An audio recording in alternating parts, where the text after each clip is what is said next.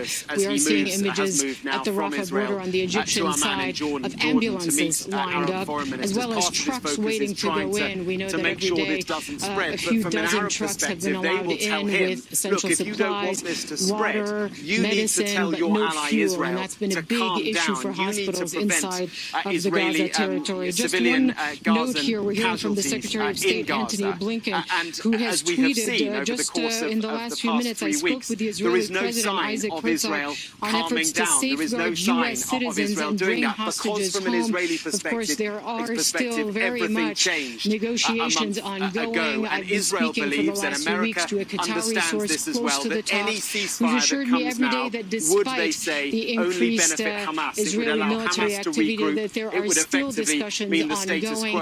And in fact, Hamas, the Qassam Brigade spokesperson, has said that there is the intention on their end to release some foreign, therefore not Israeli, foreign, perhaps dual national hostages in Gaza. And so there is that expectation and that hope as well. So with all of these different strands of information, of announcements coming from different sources, there is hope. Here in the UK, the chief rabbi has accused pro-Palestinian protesters of standing alongside to either transfer injured people outside of Gaza, to allow dual nationals in many outside British of Gaza cities, on the calling Egyptian for a side, and ceasefire perhaps even today. to see a hostage release. But this is all, of course, against the backdrop so if there are of people absolutely wanting to head out today to join those marches, and infrastructure destruction that Ellison was describing there, especially what we saw tonight with the Jabalia refugee camp. Egypt, of course, controls the Rafah crossing. It has a very complicated relationship with Hamas. Hamas, as many of our viewers know, is an offshoot of the Muslim Brotherhood that was created in the 1980s. And the regime, the government of Abdel Fattah al-Sisi and Hosni Mubarak before have had very tense, adversarial, in some cases, historic relationships with the Muslim Brotherhood. Why would Egypt not want, for instance, to accept millions, hundreds of thousands of refugees from Gaza? Because the view of Egypt is, look, the Gazan problem is not an Egyptian problem. This is for Israel to solve. Historically, when Palestinians have been driven from their homes, they have not been allowed to return. And this is one of the reasons why Egypt is not ready to accept large numbers of Gazans to come out of the Gaza Strip and establish any kind of foothold in the Sinai on the Egyptian side of the border. You provided some amazing historical perspective there. I'm wondering, present day now, can you give us more sort of the big picture? Talk about Egypt as an intermediary in all these kinds of situations. How has the Egyptian government, for example, been involved with the humanitarian situation in Gaza right now? Essentially reminding Sir Mark Rowley of some of the powers. Well, right now, of course, as I mentioned, there is in charge of the Rafah border crossing. It is, along with Qatar, it's important to note, one of the negotiating partners in the talks to release these hostages. And it was in this, there were a couple of hostages that were released after the first two, that mother and daughter pair, that Egypt was very much involved in negotiating. But again, it has a very close security relationship with Israel. It has a peace deal that was signed in the 70s with Israel. It has kept that Rafah border crossing sealed when it has wanted it to be sealed. So present day, it does have some leverage over that border, but it has not been ready and willing to allow a large flow of people, for instance, to come out. Of course, on the Gaza side of the border, then you also have the issue with Hamas, in some cases, perhaps not making it as easy as they could for people to cross, to reach the border and to cross it eventually as well, Sam. Just before midnight. It's a very complicated sort of puzzle there to put together with the competing interests and influences. But Egypt certainly has a lot of power on that side of the border and on the Rafah border crossing itself. Michelle, back to you. Awful with this earthquake. They sure do. A deeply complicated dynamic there. Hala Garani for us from Tel Aviv. Thank you so much and stay safe, Hala. An Iranian-backed group in Yemen has claimed to have fired a number of missiles at Israeli targets today. The Israeli military says at least one of those missiles was intercepted by its air defense system. Spokesperson for that Iranian-backed group posted on X that they will, quote, continue to carry out missile and drone attacks until Israel ends its attacks on Gaza. NBC's Courtney Kyiv, who covers national security for us, has the very latest. Sam, earlier today, militants in Yemen, believed to be Houthi rebels, fired a medium-range missile from Yemen towards Israel, according to 2 U.S. officials. Now, the Israeli Defense Forces confirmed that they shot down a surface-to-surface missile with their Arrow defense system. Now, that's a missile defense system that they actually have not used in several years. They do confirm, they did confirm earlier today, though, in fact, they used it to shoot down this missile. Now, this, according to these U.S. officials, the missile had a range of 2,000 kilometers or more. Now, viewers may remember that just last week, a number of land-attack cruise missiles, also with a similar range, were also fired from northern Yemen towards Israel. In that case, a U.S. Navy ship that was in the northern Red Sea actually intercepted at least 4 of those missiles, shooting them down. The U.S. Navy ship, the USS Carney, also took down a number of drones, also believed to have been fired by the Houthis towards Israel. Now, the U.S. officials said that at no time was the Carney or any other U.S. Navy ships in the region, at no time were they under any kind of a threat from this missile. It also flew over Saudi Arabia at certain times, and there is a U.S. military presence in Saudi Arabia. The officials saying that, in fact, the U.S. was not at threat. The U.S. personnel on the ground were not under any threat during the transiting of this missile. But the real concern here, according to these officials, is the fact that the Houthis do seem to have more range than was previously known, if in fact they can fire a missile all the way from Yemen to Israel. In addition to that, it's the fact that they seem to be trying to hit Israel.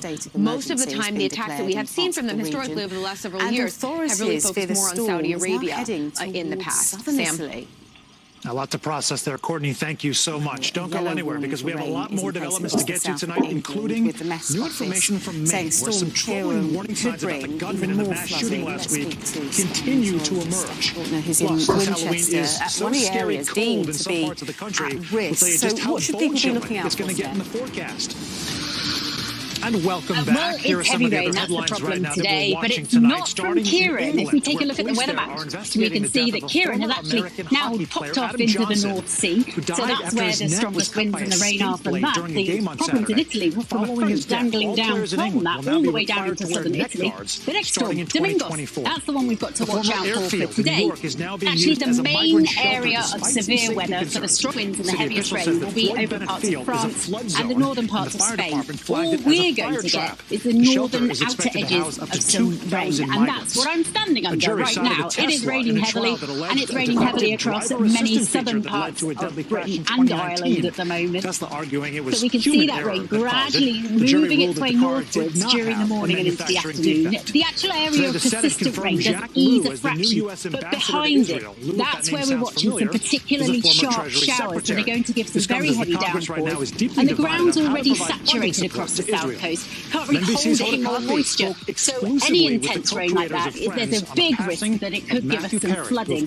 And that's why across the south coast then, that's where we've got our weather warning out today, all the way from Devon and Cornwall, all the way across London and into the east. Really good place. Okay, Steph, thank you so much. Which is why this seems so unfair. To the Middle East, and more than 200 people Perry died over the weekend of an apparent drowning. His official cause of death is still under investigation. He was 54 years old. Last spoke to his 84-year-old Well, now to the wildfires that are forcing evacuations in Southern California. For the very latest, the flames are being fueled by gusty winds with an area that burned now more than 2,000 acres just southeast of Los Angeles in Riverside County. At least 3 buildings have been destroyed. More than 1,000 homes remain under threat. Firefighters have yet to contain the flames. Right now, we bring in NBC News correspondent Liz Kreutz live from Los Angeles. Liz, please let us know where things stand right now in terms of the containment. Do we have a figure at the moment? Yeah, first of all, my mom Hey, Sam, yeah, as of right now, this fire remains 0% contained. CAL FIRE gave an update this morning saying the fire exploded overnight in size. It doubled in size, reaching 2,200 acres. And again, 0% contained. 4,000 people are evacuated right now. We've heard from people who say they had just minutes to flee the flames. One man was saying he was able to go back to his property today, and he found that his son's home was destroyed, his business was destroyed, and 12 of his prized cars have been destroyed. And Sam, as you mentioned, the big thing here, the biggest challenge has been the wind. They have been dealing with wind gusts up to 40 miles per hour. It's these dry Santa Ana winds, and there is a red flag warning in effect in parts of Southern California right now. And what that means is low humidity, high heat, and strong winds. Those are those conditions that are ripe and perfect for fire to spread. Sam. Yeah, the words list, Santa Ana winds strike terror, rightfully so, into the hearts of people who live in Southern California. You know, also, October is typically listed the end of wildfire season. Are we seeing any indication that this is bucking the trend, or where does this sort of rate in terms of just the typical volume and frequency of wildfires? I was calling here. Yeah, I mean, you know this from reporting in California. In recent years especially, people have sort of said all year round is fire season now. Traditionally, this might be the end of fire season, but in the past several years, some of the worst fires in California have happened in late fall. The Camp Fire, for instance, the deadliest fire in state history, happened in early November. This year has been pretty good so far. It's been a pretty quiet year for fires, knock on wood. A lot of firefighters I've talked to have been pretty hopeful, but seeing this fire, these red flag warning conditions right now in late October is just a reminder that the state is certainly not out of the woods yet, Sam. Yeah, excellent point on the campfire, and it is a new normal. There's no doubt about it. Liz, thank you so much. Over the last few days. Meanwhile, on the other coastline, it's an atypical chill that's greeting people this Halloween. About 70 million right now are under frost and freeze alerts. Some cities are hitting record lows for this time of the year. Now, parts of the Midwest even got a little bit of snow. I know my mom in Chicago also experienced some of that. NBC's Michelle Grosso has more. Hey there, Sam. Great to see you. Yes, we saw snow in some parts today. We're going to see more snow tomorrow morning as well. We're looking at really cold temperatures. Temperatures feeling like below freezing as we go throughout the evening tonight. That's prompting some frost and freeze alerts. We do have freeze warnings. That's in the hot pink color from portions of the Mid-Atlantic down through the southeast, the Gulf Coast states, and the south central states. Dallas, you have a freeze warning. Also freeze watches. That's where you see the purple. 77 million people impacted, and we're seeing temperatures very cold tonight. We're also looking at really gusty winds. We had winds gusting up to 50 miles per hour. It's coming from the northwest, straight from Canada. That is a cold direction. So we're looking at winds gusting anywhere from 20 up to 35 miles per hour. That's making it feel colder than it actually is. That will be the case tomorrow as well. It's also prompting that snow. It's setting the stage for some snow. So you have that cold air in place, you have that wind direction, and it's going over those warm lake waters, and that's why we're seeing this precipitation. We saw some really heavy snow bands today, reducing visibilities downwind of the Great Lakes. We're going to see that once again. Where you see this swirl here, that blue, that is where the snow is falling. Looking a little mixed precipitation too. That's where you see the pink and also a little bit of rain in those warmer spots. But it's going to be a chilly end to October. It's going to be a chilly start to. We're looking at November 1st. Expected overnight lows today, many records. Where you see these blue dots, that's where we're expecting those records. So many of them, and this is why we're looking at temperatures into the 20s. You factor in the winds tomorrow morning as the kids are standing at the bus stop, getting to work. We're looking at wind chills in the teens in some spots. It's going to feel like 15 in Oklahoma City tomorrow morning, feeling like 20 in St. Louis. We'll feel like the teens also in Chicago. The air temperature only 27 degrees tomorrow in Chicago. Temperatures not going very far. We're anywhere from 10 to 20 degrees below what is typical for this time of year. So we're going to be into the 40s in Cincinnati, St. Louis, Kansas City.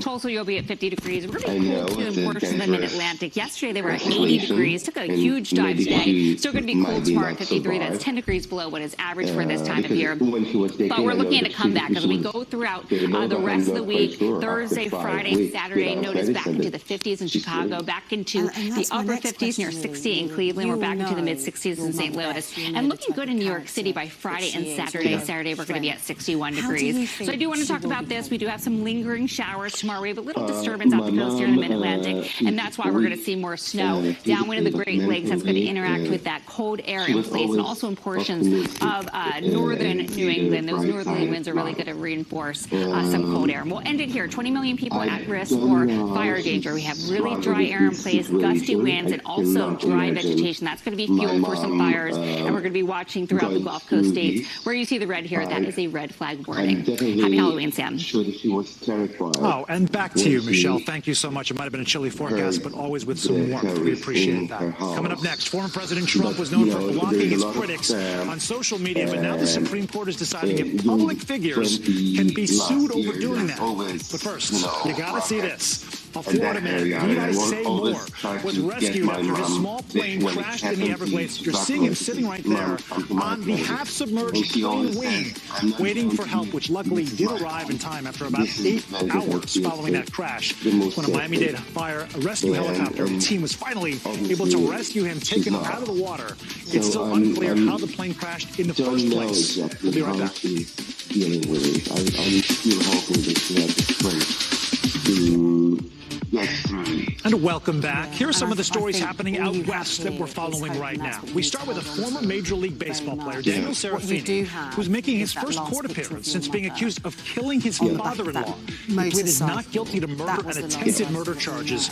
Court documents say back in 2021, Serafini waited for his wife's parents to come home before shooting them both. His father-in-law died at the scene. His mother-in-law survived, but ultimately took her own life earlier this year. The case went cold until this month for years, when Serafini was extradited from Nevada to California to now face charges. In a turn on the diamond that's showcasing the best of what sports can do, a college student will leave quite the footprints on this year's World Series. That's because she just designed a pair of baseball cleats that are going to be used in one of the games. You see them right there with the snake on it, if that's a giveaway. Kenna Raitu is a graphic design student at Arizona State University, so the Diamondbacks. She was commissioned to design a pair of kicks for a player on the Diamondbacks, but they did not specify which one it was. We'll have to pay attention. We have an unusual police chase to tell you about in Sacramento. So unusual that officers seemed kind of reluctant to even call it a pursuit. There's another guy driving a forklift that's blacked out the roadway. Yeah, the hostages were taken by Hamas. In the moment, the 240 I guess we'll just call it a pursuit. Taken to Gaza. I'm going about 10 miles an hour. 37 of those at 18. Yeah, not that fast, not that far you can make it, I should say, with 10-mile-an-hour speed rate. The low-speed pursuit began just after midnight last night. 6 patrol cars got involved after the suspect plowed through a chain-link fence and then onto a bike trail. He was eventually arrested, but no word yet on how he got access to the forklift in the first place. Taking a more serious turn now, Maui police have just released body camera footage taken the day that wildfires ripped through the Hawaiian town of Lahaina. This was, of course, back in August. With that chaotic scene unfolding over a couple of hours as crews raced to save lives. NBC's Miguel Almaguer takes a closer look at some of that footage. We do want to warn you, it can be difficult to watch.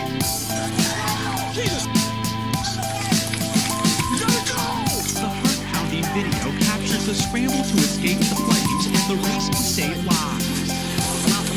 As wildfires tore through Lahaina, Maui police rescued 15 people trapped inside a coffee shop on famed Front Street, while thick smoke choked the air. I'm David Blevins, and I'm Sky's senior Ireland correspondent. The harrowing scene unfolding August 8th. This our first perspective from police who selected the 16 minutes of video from 20 hours of footage. To say that the Maui Police Department did not do politically, due the two sides are as far apart as ever. And it's over that question of who has sovereignty in Northern Ireland. The very issue that's been the source of tension. Police scrambled to break open locked gates on dirt roads to create escape 60 routes minutes to cross the Irish Sea and rush to evacuate residents. A century. I've spent 25 years reporting the journey from conflict to peace. As the blaze erupted through the night, one officer loads a burned victim into his car, realizing he's badly in need of help. Understand the world with us. With 99 believed dead and 2,000 structures destroyed, Conservative Party on support for government these 16 minutes of hell are We already know what the government gets out of this deal. What exactly does the DUP get out of it? Well, £1.5 billion. Focus of the investigation. Welcome to Winterfell. It's an iconic location in this globally acclaimed drama. Ophelia was the most powerful hurricane this far east in the Atlantic on record. That refused to sell him a silencer did not Can't live in a place like this and not appreciate the environment. To even buy one. And it turns out that both his family and members of the military had raised red flags well before the shooting. NBC's Emily Aketa has full details. Tonight, new details on apparent warning signs about the suspect months before the mass shooting. According to records from the county sheriff, Robert Card's son and ex-wife contacted them on May 3rd, saying they were concerned about his access to firearms because he was hearing voices or starting to experience paranoia. A deputy reached out to Card's Army Reserve unit, who said they would figure out options to get Robert help. In July, he spent 2 weeks in a psychiatric facility. Then in September, the Army Reserve asked for a wellness check on Card after he threatened to shoot up their facility. A sergeant was so concerned, he said he thought Card could snap and commit a mass shooting. A sheriff's deputy went to Card's home twice, but was unable to make contact. A statewide attempt to locate alert was issued. That statewide alert was lifted 1 week before 18 people were killed. They attempted to do 2 wellness checks, but never actually connected with him. Should there have been more? Oh gosh, follow up. Hello, welcome back. Now, there's been a small Partygate issue among at Manchester the victims, United, but Jim it seems it's Rapowitz's all son-in-law, sorted out Josh now. Seal. This weekend, I was blowing the leaves on This my Sky yard. News Sports Bulletin Many is brought to times you I by just stop Vitality. Getting more people more active. break down. Live life with Vitality. Because this could have been prevented. The Army says they determined Card should not have a weapon or handle ammunition, while records from the sheriff's office show Card's family said they would work to secure his personal guns. At least 3 guns have been recovered as part of the investigation, all obtained by Card legally. Maine's governor called for action on Monday, but wouldn't say whether law enforcement's response was adequate. You want to get So talk me the through best when answer you to went and told how the can we Jamaican prevent side of something your like this family from that you were happening. going That to compete with includes Jamaica. why did it happen in the What first happened? place. How excited? Newly released court documents reveal Card's sister identified him to police the night of the shooting, and that family told investigators he'd been struggling since a bad breakup earlier in the year with someone he originally met at a cornhole competition at the bar where the shooting occurred. So we didn't really have a strong relationship with my dad. There's so many questions that remain unanswered there. Emily Aketa reporting. Thanks, Emily. We move now to the latest with former President Trump in a case that involves him notoriously blocking his critics on Twitter. But today, in a Halloween hearing, the Supreme Court weighed in on whether doing so is legal. Now, to be clear, the court did not hear a case involving Trump specifically. Instead, they heard arguments in 2 cases involving school board members in California and another with a city manager in Michigan. But the legal question remains the same, which is, can public officials block people based on their viewpoints? NBC News Now legal analyst Angela Sanadella joining us with more on this. Angela, I mean, let's start big picture first. Talk about the 2 cases that are right now in front of the Supreme Court, and why is former President Trump looming so large in this conversation? Yeah, so both of these cases involve what you just said, which is whether or not a public official can block followers on social media. And to people like you or I or to most of the watchers, it seems like this is our right to block whoever we want. It is our private conversation. But the question at hand is, if it's a government official, does it mean it's a public forum? Does it mean it's state action? Does it then mean that if they block people, it turns into government censorship? Now, both of these cases are slightly different, and the lower court had different outcomes. So with the school board members, they didn't even come up with these social media accounts. They didn't develop them until they were running their campaign. And there, the lower court decided that this was public discourse, thus they could not block anybody. Now, with the city manager, it was a little bit different. He also had pictures of his babies on there. It was a family account. It was a personal account. In there was sprinkled some public discourse. So the lower courts there argued this was personal, and thus he can block whoever he wants. But as you said, yes, Trump looms large because of what we saw last year. We saw 2 years ago. This case was in front of a New York Federal Appeals Court involving Trump. I do want to ask you about that, Angela. And also, it's just so interesting to hear you say this, because it seems like the accounts can sort of evolve over time, right? It's not necessarily where the social media account begins, but what it's ultimately used for. Now, I would say Trump was sued, like you mentioned, for this very reason while he was serving in the White House. Justice Kagan mentioned him today, too. Take a listen. When I was younger. I don't think a citizen would be able to really understand the Trump presidency, if you will, without any access to all the things that the president said on that account. It was an important part of how he wielded his authority. And to cut a citizen off from that is to cut a citizen off from part of the way that government works. So to the justice's point here, Angela, I mean, Trump's Twitter account at the time was used ubiquitously for policies, for musings, for anything. How is that relevant here? What happened with that case? So it's very relevant because he was the president of the United States, and Kagan there actually said, thus, this was public discourse. This was the public's right to also access their own president, and that's the question at play.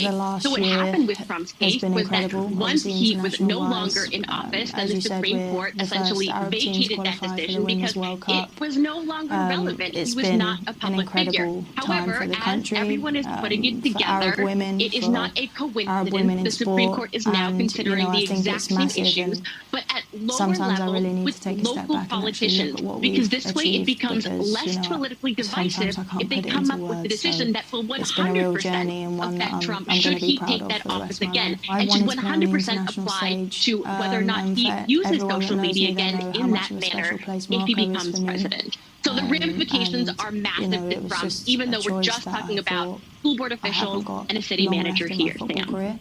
The pride that there is a lot at stake, and it'll be interesting to see if this is done on a case-by-case basis or sort of where the gray areas are. Angela Senadella, thank you so much for that insight. Thanks we appreciate so much, Jackie. Time now to take Well, coming up next, as the war rages on in Israel, many are calling for a two-state solution. This is nothing new. There have been conversations for decades. But what does that really mean?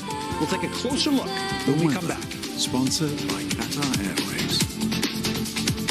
There's more rain to come this weekend, but Sunday looks a little more promising with brighter skies. Welcome back. Let's take a quick look right now around the world, starting in Mexico, where Hurricane Otis has now left nearly 100 people dead or missing. Food and water shortages are widespread, and many people are still without electricity more than a week later. The damage from the storm could cost up to $15 billion. Including this story in Japan, about the Home Secretary as well as government's new proposal to curb the number of homeless people post office near Tokyo. Neither of the hostages, who were both postal workers, were injured, thankfully. After more than 8 hours, police finally broke into the post office, arrested the man, and seized his weapon.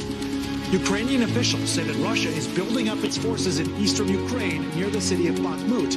Ukrainian military commanders say that Russian troops seem to be moving from defensive to active positions, what could be an attempt to regain lost ground there. And a former British cyber espionage worker will spend life in prison for attempted murder for stabbing an American intelligence worker. Joshua Bowles attacked the woman as she was leaving a gym in England. That happened back in March. Investigators described the attack as, quote, politically motivated, and that Bowles was angry and resentful of his former agency's work. Well, UK Prime Minister Rishi Sunak held a call with Benjamin Netanyahu today, the two focusing on minimizing civilian casualties and, quote, the long-term goal of a two-state solution. But what would a successful two-state solution even look like? NBC's Noah Pransky has more. America's answer to the Israeli-Palestinian conflict has been pretty consistent over the years. A viable two-state solution is the only way this conflict can end. I like two-state solution. We cannot give up on a two-state solution. So what exactly is the two-state solution? It's a Palestinian state and an Israeli state coexisting side by side. The two-state solution is the dream and almost a fantasy of those who actually want peace between Israel and the Palestinians. The reasons that fantasy has been so elusive, the two sides have never agreed on exact boundaries, control over the holy city of Jerusalem, or the exact rules governing a peaceful coexistence. The original two-state plan was proposed by the UN back in 1947. Jews agreed to the plan. Palestinians, unwilling to leave land they considered theirs, did not. Israel had taken its place among the nations of the world. And after Israel declared independence in 1948, peace lasted exactly 1 day before Arab countries declared war. Over the next 75 years of on-again, off-again fighting, there have been multiple U.S. attempts to broker peace, coming closest in 1993. It was known as the Oslo Accords. Leaders from Israel and the Palestinian Liberation Organization agreed to the basics of a new peaceful two-state solution. But before a deal was finalized, sad word that apparently an assassin has claimed another world leader. An Israeli extremist who opposed the Palestinian state assassinated Israel's Prime Minister Yitzhak Rabin. Afterward, violence flared up, and Israel turned to a new leader, Benjamin Netanyahu, who initially refused to honor the agreement. We started to see a reversal of progress, or just very slow progress overall involving the two-state solution. During that time, Hamas rose to power in Gaza, and it kept growing stronger as Israel flexed its muscle with a military blockade. Netanyahu would pledge to never allow a Palestinian state in 2015, though he'd waver in the years a bit on that pledge, and he helped push new Jewish settlements deeper and deeper into the West Bank, an action considered illegal by much of the international community. In Gaza. So, is the the United two-state Nations solution warns that dead? nowhere is We're safe. probably further away than ever right now. As well as Literally Prime further Minister away than ever. rejects Because calls for a Hamas doesn't want ceasefire peace with until Israel. all As the simple as hostages that. held And by Israel's quite Hamas happy to have are that freed. situation on its border. But they also don't 88 really want a British two-state solution. They passport would also holders like to have been take over added the to whole the area. list of But if you people want to with grasp permission at to leave some hope Gaza for and peace, cross the into international Egypt community from is getting more today. involved than it ever Well, has here in in the recent UK, years. tens of That thousands of movement people are alone, expected based on to principles join of demonstrations protecting calling for a innocent lives, ceasefire. that The is chief what's gonna rabbi achieve has peace in accused the future. pro-Palestinian Noah Pransky, protesters of NBC standing News. alongside extremists. An earthquake has killed more than 100 people in Nepal. The tremors were so powerful they were would not be felt in Halloween, India's of course, without capital talking about some that's candy. 500 miles We're away. going to get into all of that in just a minute. But first, to Extreme X, weather its in value Europe. is now Storm less than half Kieran of leaves what Elon parts of Musk the paid for UK it. flooded That was as only about a year Spain ago. battles According to several wildfires. reports, employees were given stock grants at the company, formerly known as I'm Twitter, pleased at to a say with us valuation of this morning to $19 review billion, the papers is or political $45 correspondent per at share. Politics That is a Ava 55% Santina drop Evans from and the political purchase reporter price at of Sun. $44 It's billion. Noah Hoffman. And in New Very Mexico, good morning to you. AI helped to A catch lot a of the man papers accused have of very filming people in a different Walmart headlines bathroom. this morning. One employee But confronted the man and obviously, took a video many of of them but then he touching ran away into on the parking marking lot. the ceasefire or the calls Uploaded for that the video to AI ceasefire. software And the to Guardian put together a leading list that on of their possible front page matches. Yeah, Lo so and this behold, is Anthony they tracked Blinken, him as we down. said earlier. So he has And now, travelled to the Middle truly, East. He was for in Israel my yesterday. favorite He's kind going of to be future of another, everything, what he's going to do candy. in the This Halloween Middle East over season the is next all about couple the of tricks. days, I mean, when is it calling not? for a ceasefire, We all love the calls that classics and Netanyahu has Skittles and ignored, M&Ms, and has said that he's but some going new to use full candies are force now hitting the store still shelves on the this year. Gaza Strip, NBC News Now anchor and because chief it won't candy until correspondent, Gaza although I give would up like that the title, I'm not going to 240 lie. hostages Joe that are Fryer still digs in into the some region. unexpected trends And in the world Noah, of sweets. obviously,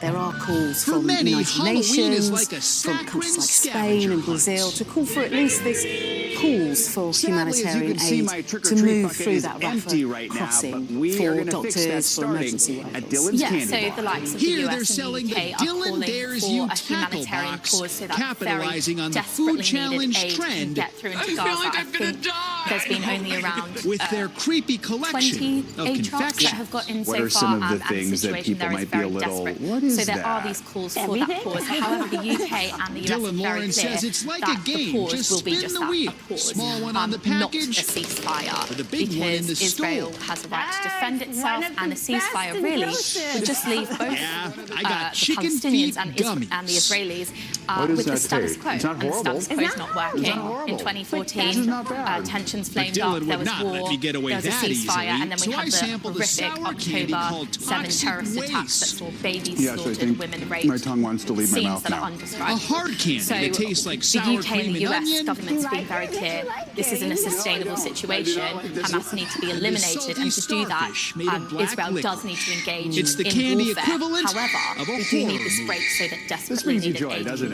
Yeah, there were stories of doctors we've using stocked in up on Gaza some mobile daring phone sweets. Let's see what other lights to trendy carry candy we out can find operations. So the inside aid its is sugar. desperately needed. Here you This can is eat from the like an Mail, astronaut actually. with It's candy the, that's the freeze-dried. family of These are Hamza peach Yusuf, his rings mother-in-law.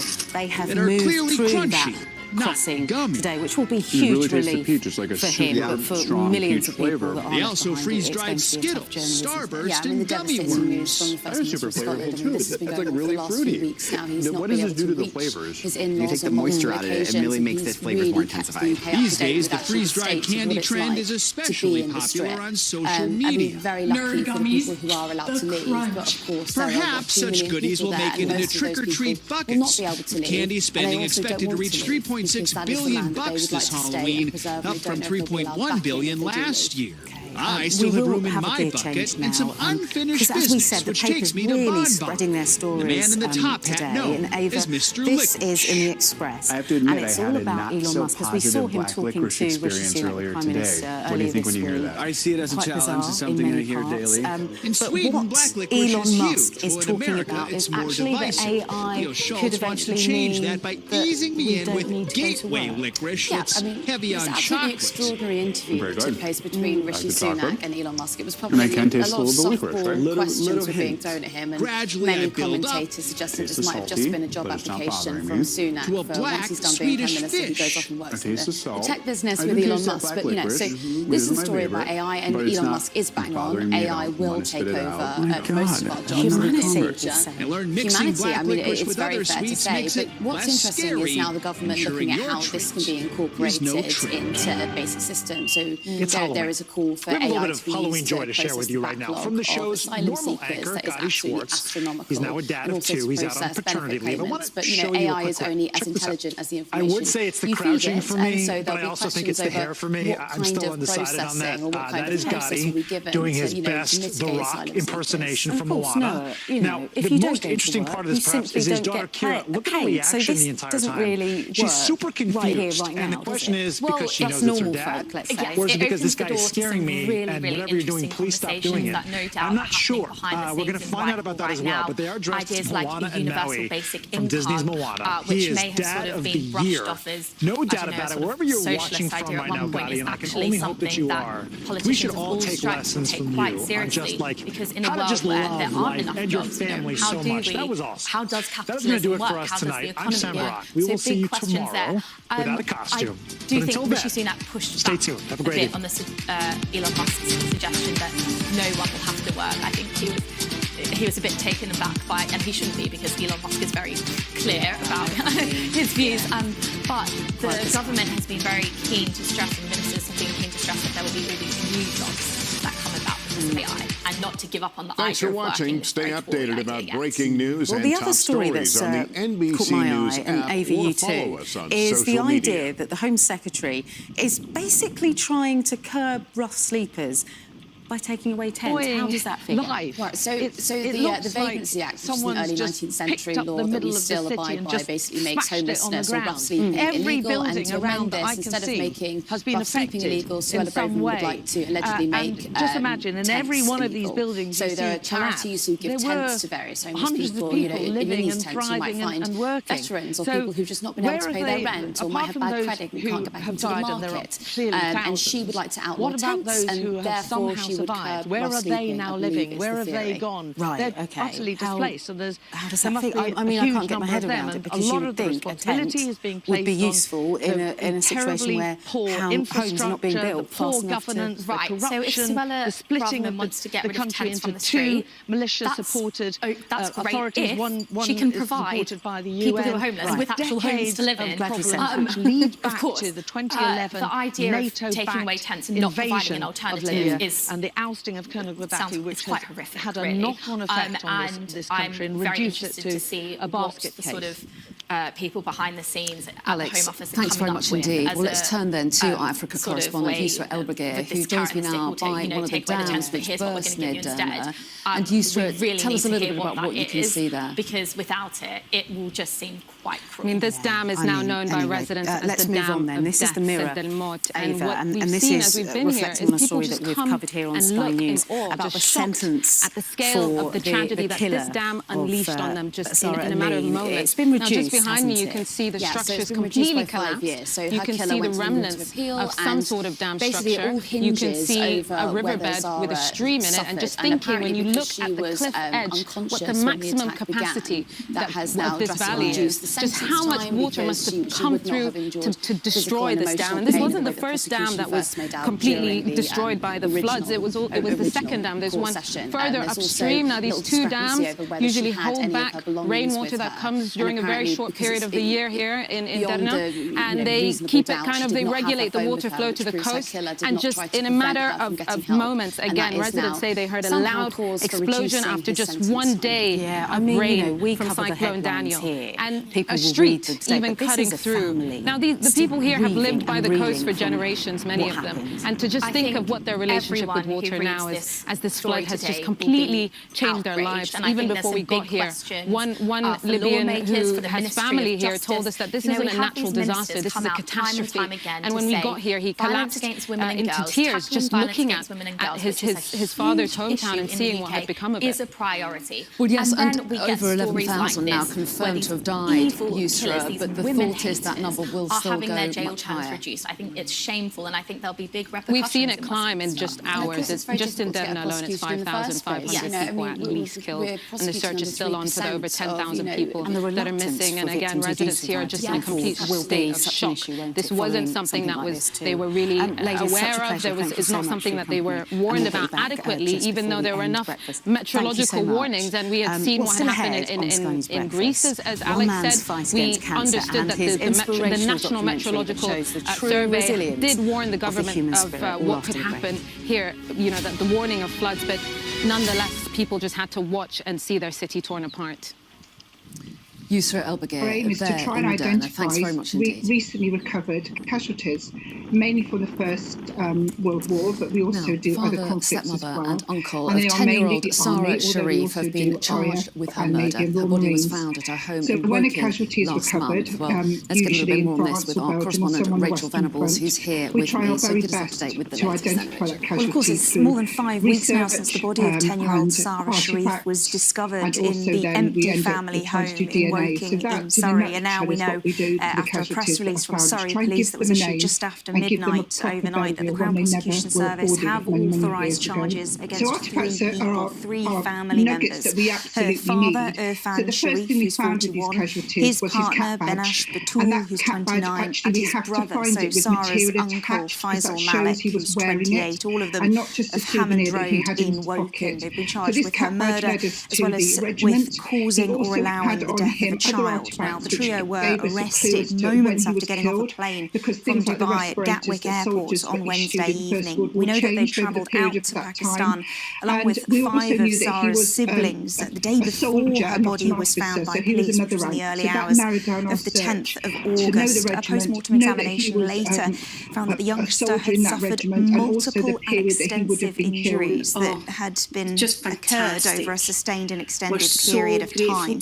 Last week, also footage that was sent to broadcasters, including Sky News, showed Ms. Batul sitting next to Mr. Sharif speaking publicly for the first time since Sarah's death. She described what had happened as an incident, and she said they were willing to cooperate with the UK authorities and to fight their case in court. Well, the trio have been remanded in custody, and they're due at court later on today. Guildford magistrates, that'll be their first appearance since being charged. So he was my grandfather's brother, and I'd never seen a picture of him until they found them a week, some of the day's other headlines, and more than 40 flights so have been cancelled or diverted because of a lack of staff in air traffic control at Gatwick Airport. The airport apologised for any inconvenience caused and urged passengers to contact their airline for more information. He's back in our lives again. The Consumer Watchdog Which says that supermarket loyalty schemes are often not as good as they appear to be.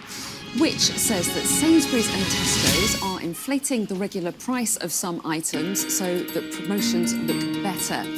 But both supermarkets said that Which's analysis failed to take inflation into account and insisted they adhere to trading standards rules.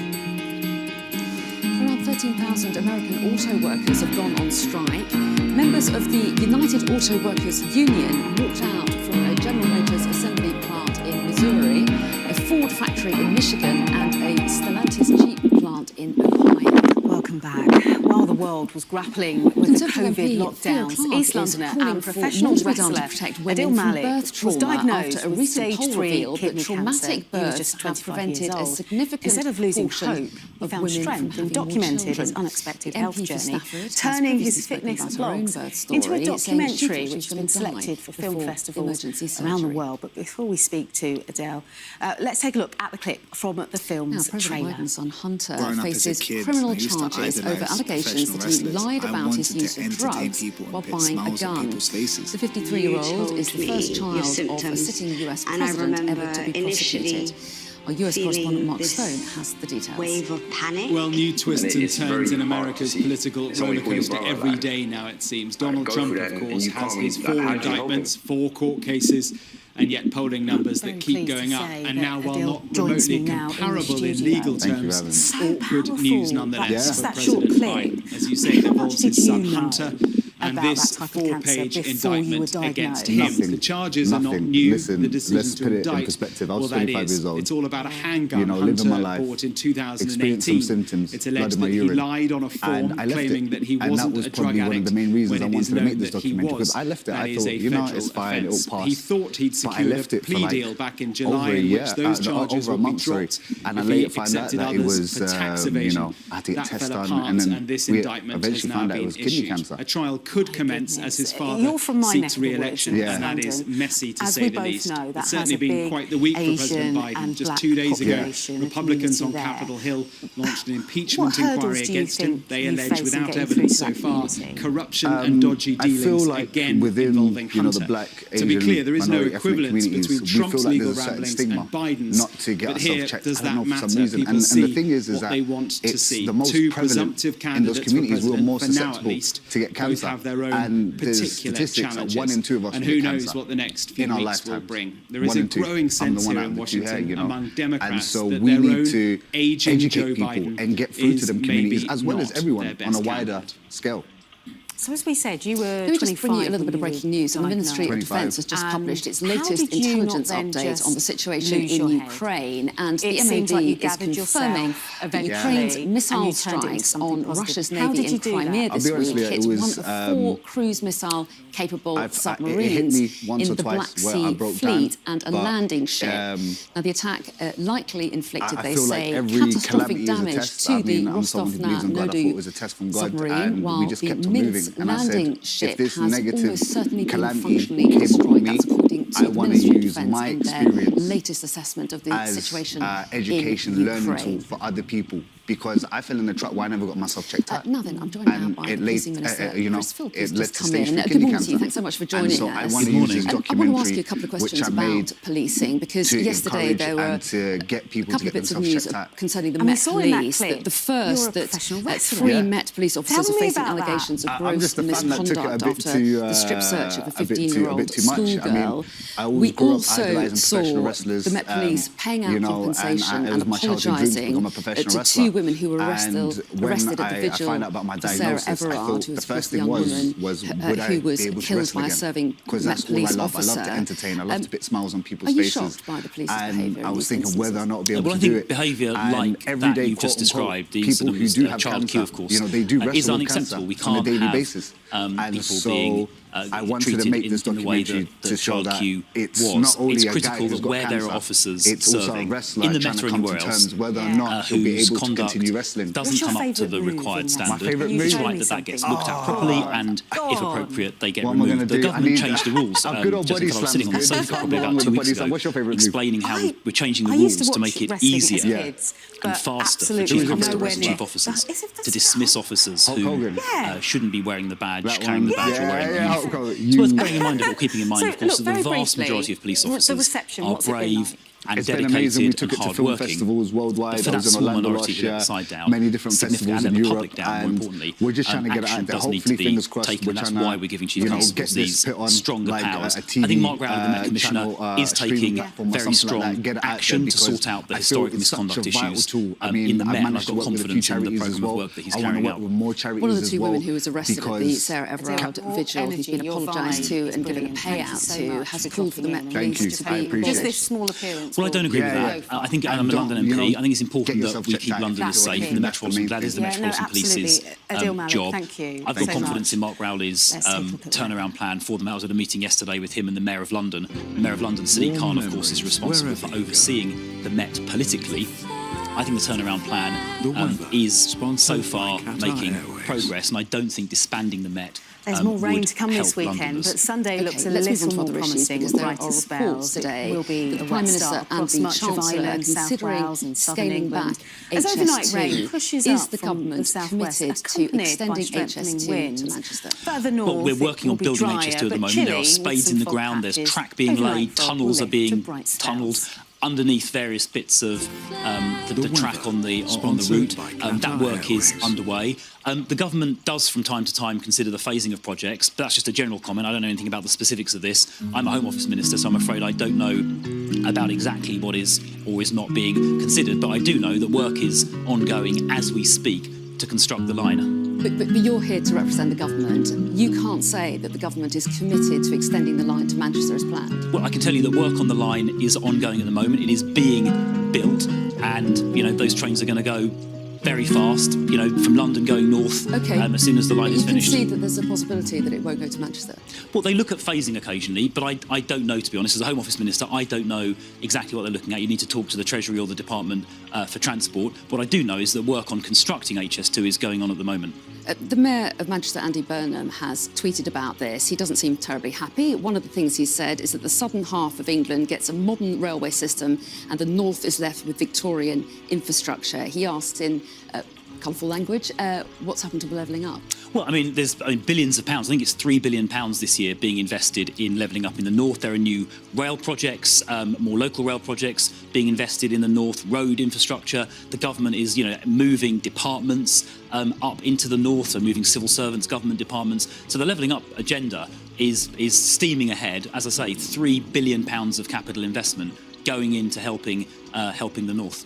OK, well, so many issues to talk about today. I'm going to move on to something else, because Rishi Sunak stood in front of a sign saying stop the boats earlier this year, and yet we've had 23,000 crossings so far. The backlog in the meantime is at record levels, and the Rwanda policy potentially may never happen. So what would you give the chances of Rishi Sunak meeting that target of stopping the boats? Well, let's start with the small boats. So the number this year compared to last year, the same time last year, is around about 20% down. Now, we'd like to go a lot further, obviously, but it's a good start that we've got those numbers down by 20% year on year at a time when in Europe, the numbers are going up. In Europe, the illegal arrivals, illegal immigration into Europe is up by 20%. Here in the UK, we've got it, up by 30% in Europe. Here in the UK, we've got it down by 20. So that is a good start. Not by no means the job is complete, but it's a good start at least. Will he meet his pledge? And well, I'm confident in the fullness of time. Yes, we will stop those boats. We must stop those boats. They're illegal crossings of the Channel. They're dangerous. They're also unnecessary because France is a safe country. It's not a war zone.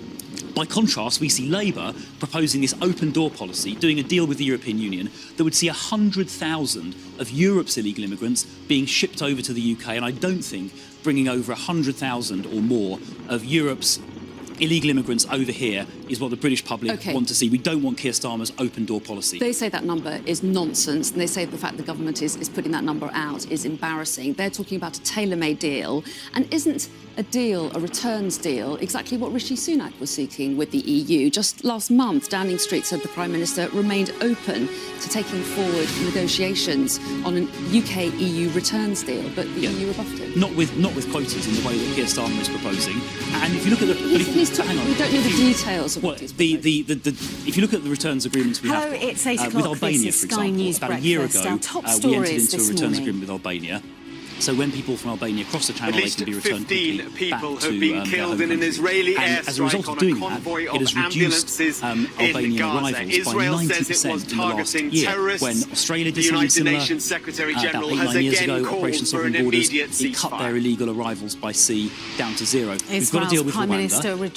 We're hopeful. I'm expecting that will get approved by the Supreme Court, and that will provide a huge deterrent effect. Because why would you cross the Channel if you're going to end up going to Rwanda? We've seen the deterrent effect working with the Albania deal. We've seen it work in Australia 8 or 9 years ago. And yet, Keir Starmer proposes to scrap Here in the Rwanda UK, deal, tens of even thousands though of people we can see that it's going to work. join demonstrations calling for a ceasefire. I'll give you two cases. I'll give you two compelling case studies. Let me just put one other point to you, because Labour is also promising to end the use of hotels for asylum seekers if they got into power and help clear the backlog of cases. Labour has a point, doesn't it, that it would save a lot of money if we actually process these people rather than keeping in this accommodation. Well, where are they going to put the 100,000 people they intend to ship over from Europe under their plan that Keir Starmer announced? I mean, that's going to make the hotel problem worse, not better.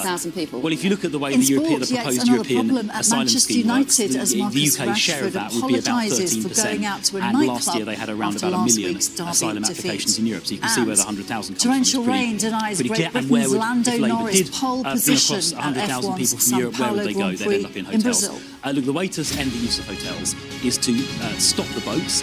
We're down 20%. We need to go further. The Rwanda deal will help stop the boats. And on the asylum backlog, exactly 4 weeks the immigration minister has doubled the number of decision makers, the Home Secretary, doubled the number of decision makers. It's up to about 2,500 now. That's double compared to last year. And we're on track by December of this year to get the legacy cases, the cases that date back from June last year or before, down to zero. So, I mean, more work to do, but there is good progress being made. Gaza Health Ministry, at least 15 people killed in an airstrike on a convoy of ambulances.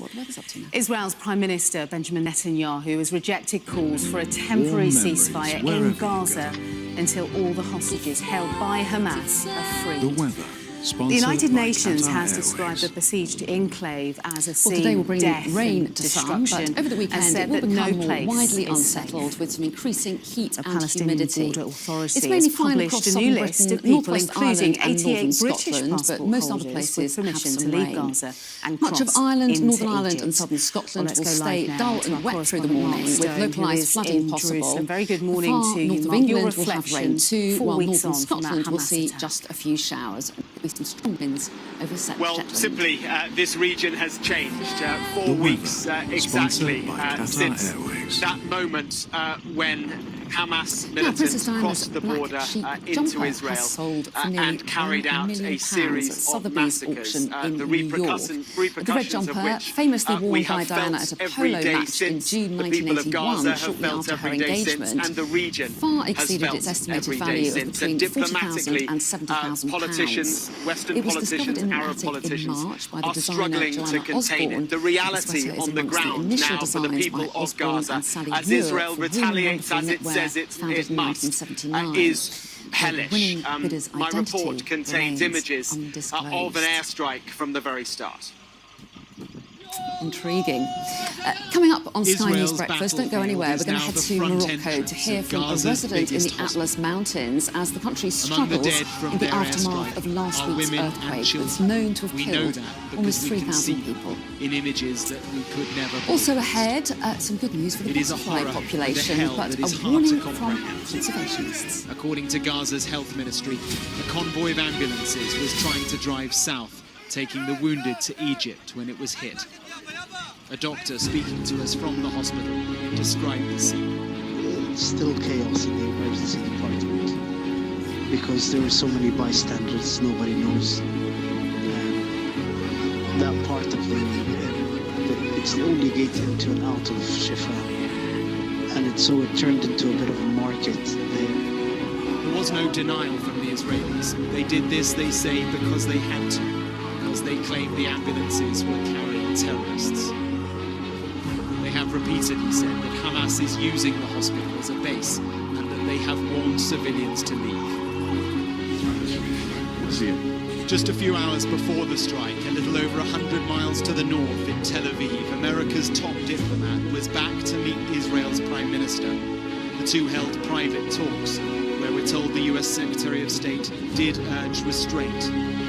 There was a meeting with Israel's war cabinet, and then a news conference, a reiteration of America's full support for Israel's war, and some words of caution. As Israel conducts its campaign to defeat Hamas, how it does so matters. It matters because it's the right and lawful thing. It matters because failure to do so plays into the hands of Hamas and other terror groups. And yet, for all that, the Israeli Prime Minister said they would continue with all their power. And listen to this from a key member of the war cabinet. Everything that happens in Gaza right now is rightly connected to both the great Hamas and the rest of the civilians. But they're not details. There are lots of civilians dying. The details he talks about amount to a reported 10,000 dead now in Gaza. This is the coastal road in the Strip. It was the only route south still open. Reported Israeli shelling hit at least one car and a convoy. The images show children among the dead. The Israeli military is now deep inside Gaza and underground. Their own footage, we're told, shows Hamas tunnels they've discovered. And in Jabalia, they say they uncovered detailed militant plans. And then there's this from the other side, from Hamas. This is a war that is being recorded from their helmets. For those who have managed to move south into the so-called evacuation zone, it is just the same. This is Khan Yunis, the place that is supposed to be safe. Men, women, bundles. And this is what fortunate looks like in Gaza. A young girl, revealed from the rubble. She is alive, but reciting her prayers, preparing to die. Some really important eyewitness journalism there from you, Mark. But let's look forward now to the diplomacy. Over 11,000 de-escalation people are believed to have died in Libya, in the worst in flood in Jordan recorded African history. Yes, de-escalation of the region. Certainly, there is such a concern in the West, in the Arab world as well. And Hunter Biden, the son of US President Joe We saw the Biden, speech has been yesterday from indicted Hassan on Nasrallah, 3 federal the firearms-related head of Hezbollah charges. up in Lebanon. Incendiary, some feared, perhaps top slightly story, less the so catastrophic than some floods had in Libya. expected. Nevertheless, the prospect of things spiralling in the city beyond of Gaza Derna is absolutely there, which is why Anthony Blinken moved from Tel Aviv over to Amman in Jordan. He has already had a meeting this morning with the Lebanese Prime Minister, a caretaker Prime Minister of Lebanon, which gives you an indication of how unstable Lebanon is politically. At that meeting, the Lebanese Prime Minister called for him to call for a ceasefire. I don't think it will come. I think he's going to hear from all the leaders of the Arab world that there must be a ceasefire now, but he will tell them that Israel, that America does not think a ceasefire is the answer, because a ceasefire would only allow Hamas to regroup, to rearm, and to attack again. Remember that Hamas has repeated its stated aim to destroy Israel. It said that if it had the chance, it would repeat what it did exactly a month ago again. So that is the context in which Israel says it must continue to attack Gaza. But the number of civilians that are dying as a result is causing the world to pause and wonder what the impact could be for Israel, for America, what the long-term impact of all this is. To get out Mark of the way Stone, of this torrent of water. You can see again here in the UK, bridge, the chief rabbi has accused pro-Palestinian protesters of standing alongside extremists. Tens of thousands of people are expected to join marches in many British cities, calling for a ceasefire today. Writing in the Times, the chief rabbi said it's a stain on our common humanity that so many seem to have lost sight of the moral distance between Hamas and Israel. He went on to say, at the very least, the lines between those who wish only to advocate for the welfare of innocent Palestinians and those who support the brutal terrorism of Hamas have become the number of badly people blurred. who have died here is still just not An known. earthquake in Nepal has killed at least 137 people and left dozens more injured. Officials say the figures are likely to rise throughout the morning. The earthquake struck In the the meantime, though, Jajalkot Iranian district security of the Karnali forces have province, around deployed 300 troops and miles armoured west vehicles that of surround the Kathmandu. grave of Mahsa Just before Amini midnight, it ahead of the struck. first Let's get more anniversary from of our her death. Her correspondent death in Alice police custody Coulson's sparked the biggest developments in this anti-regime story. That protests in the number, country it will in continue 4 to rise, decades. Alice. Yes, it will. Well, And since it was protests in erupted the last last hour year, since more than the city spoke, 22,000 so it's people now have been at arrested for taking 137. part. I think what's particularly shocking 500 about this people have been earthquake killed is it in the struck very much unrest, in the dead 70 of of them night while children. people were sleeping. And We there's know been through the another night wave of people had arrests to, with their ahead of bare Saturday's hands, anniversary, try and with find Mahsa their loved Amini's ones and uncle bring them to amongst those safety. People were detained. working through the night, Well, and then Sky's as Zahar dawn Zand broke, travelled they to were then Turkey, met where with she met a the network of devastation people of who collapsed fled. buildings, whole villages left reduced to rubble. The worry now is about the rescue efforts, and of course it's going to be very, very difficult in the area. We know that rescue helicopters have come bringing medical supplies, bringing medical staff, Iran's and cleric people rulers have ramped up a widespread and intensified crackdown on in nearby cities because of the Nepalese army. So there are improvements, and honestly, people have reacted very quickly. Is one of those paying the price for daring to demand change it's very difficult. The communication will be down. Was shut in the eye during one landslides of the were triggered protests because by of the security earthquake, which have forces. caused problems on some of the particularly mountainous areas. So that's going to really He fired, and the bullet went right through the glass and into my eye. Everything went black. In the rubble. And look, this is important to stress. This is the Behzad was deadliest helped by other earthquake in protesters Nepal to escape since and hide in a 2015, when there were nearby two earthquakes One of which them killed was a nurse. 9,000 people. She helped clean So his the next wound, 24 hours taking are out the going to be shots. really crucial for the country. And In he many wasn't ways, alone. Nepal, they've had Hundreds were tragic victims of the history when it Islamic comes to Republic's earthquakes. systemic So they have targeting responded of the very protesters' quickly. The Prime eyes. Minister has been on the scene. There's a hospital called Vabi, which is known as the slaughterhouse. It was notorious because almost everyone who went there, more than 90%, ended up having their eyes taken out, even if it wasn't necessary. Thank you very much. Alice will keep across all those Doctors developments. were ordered to turn in protesters to the authorities.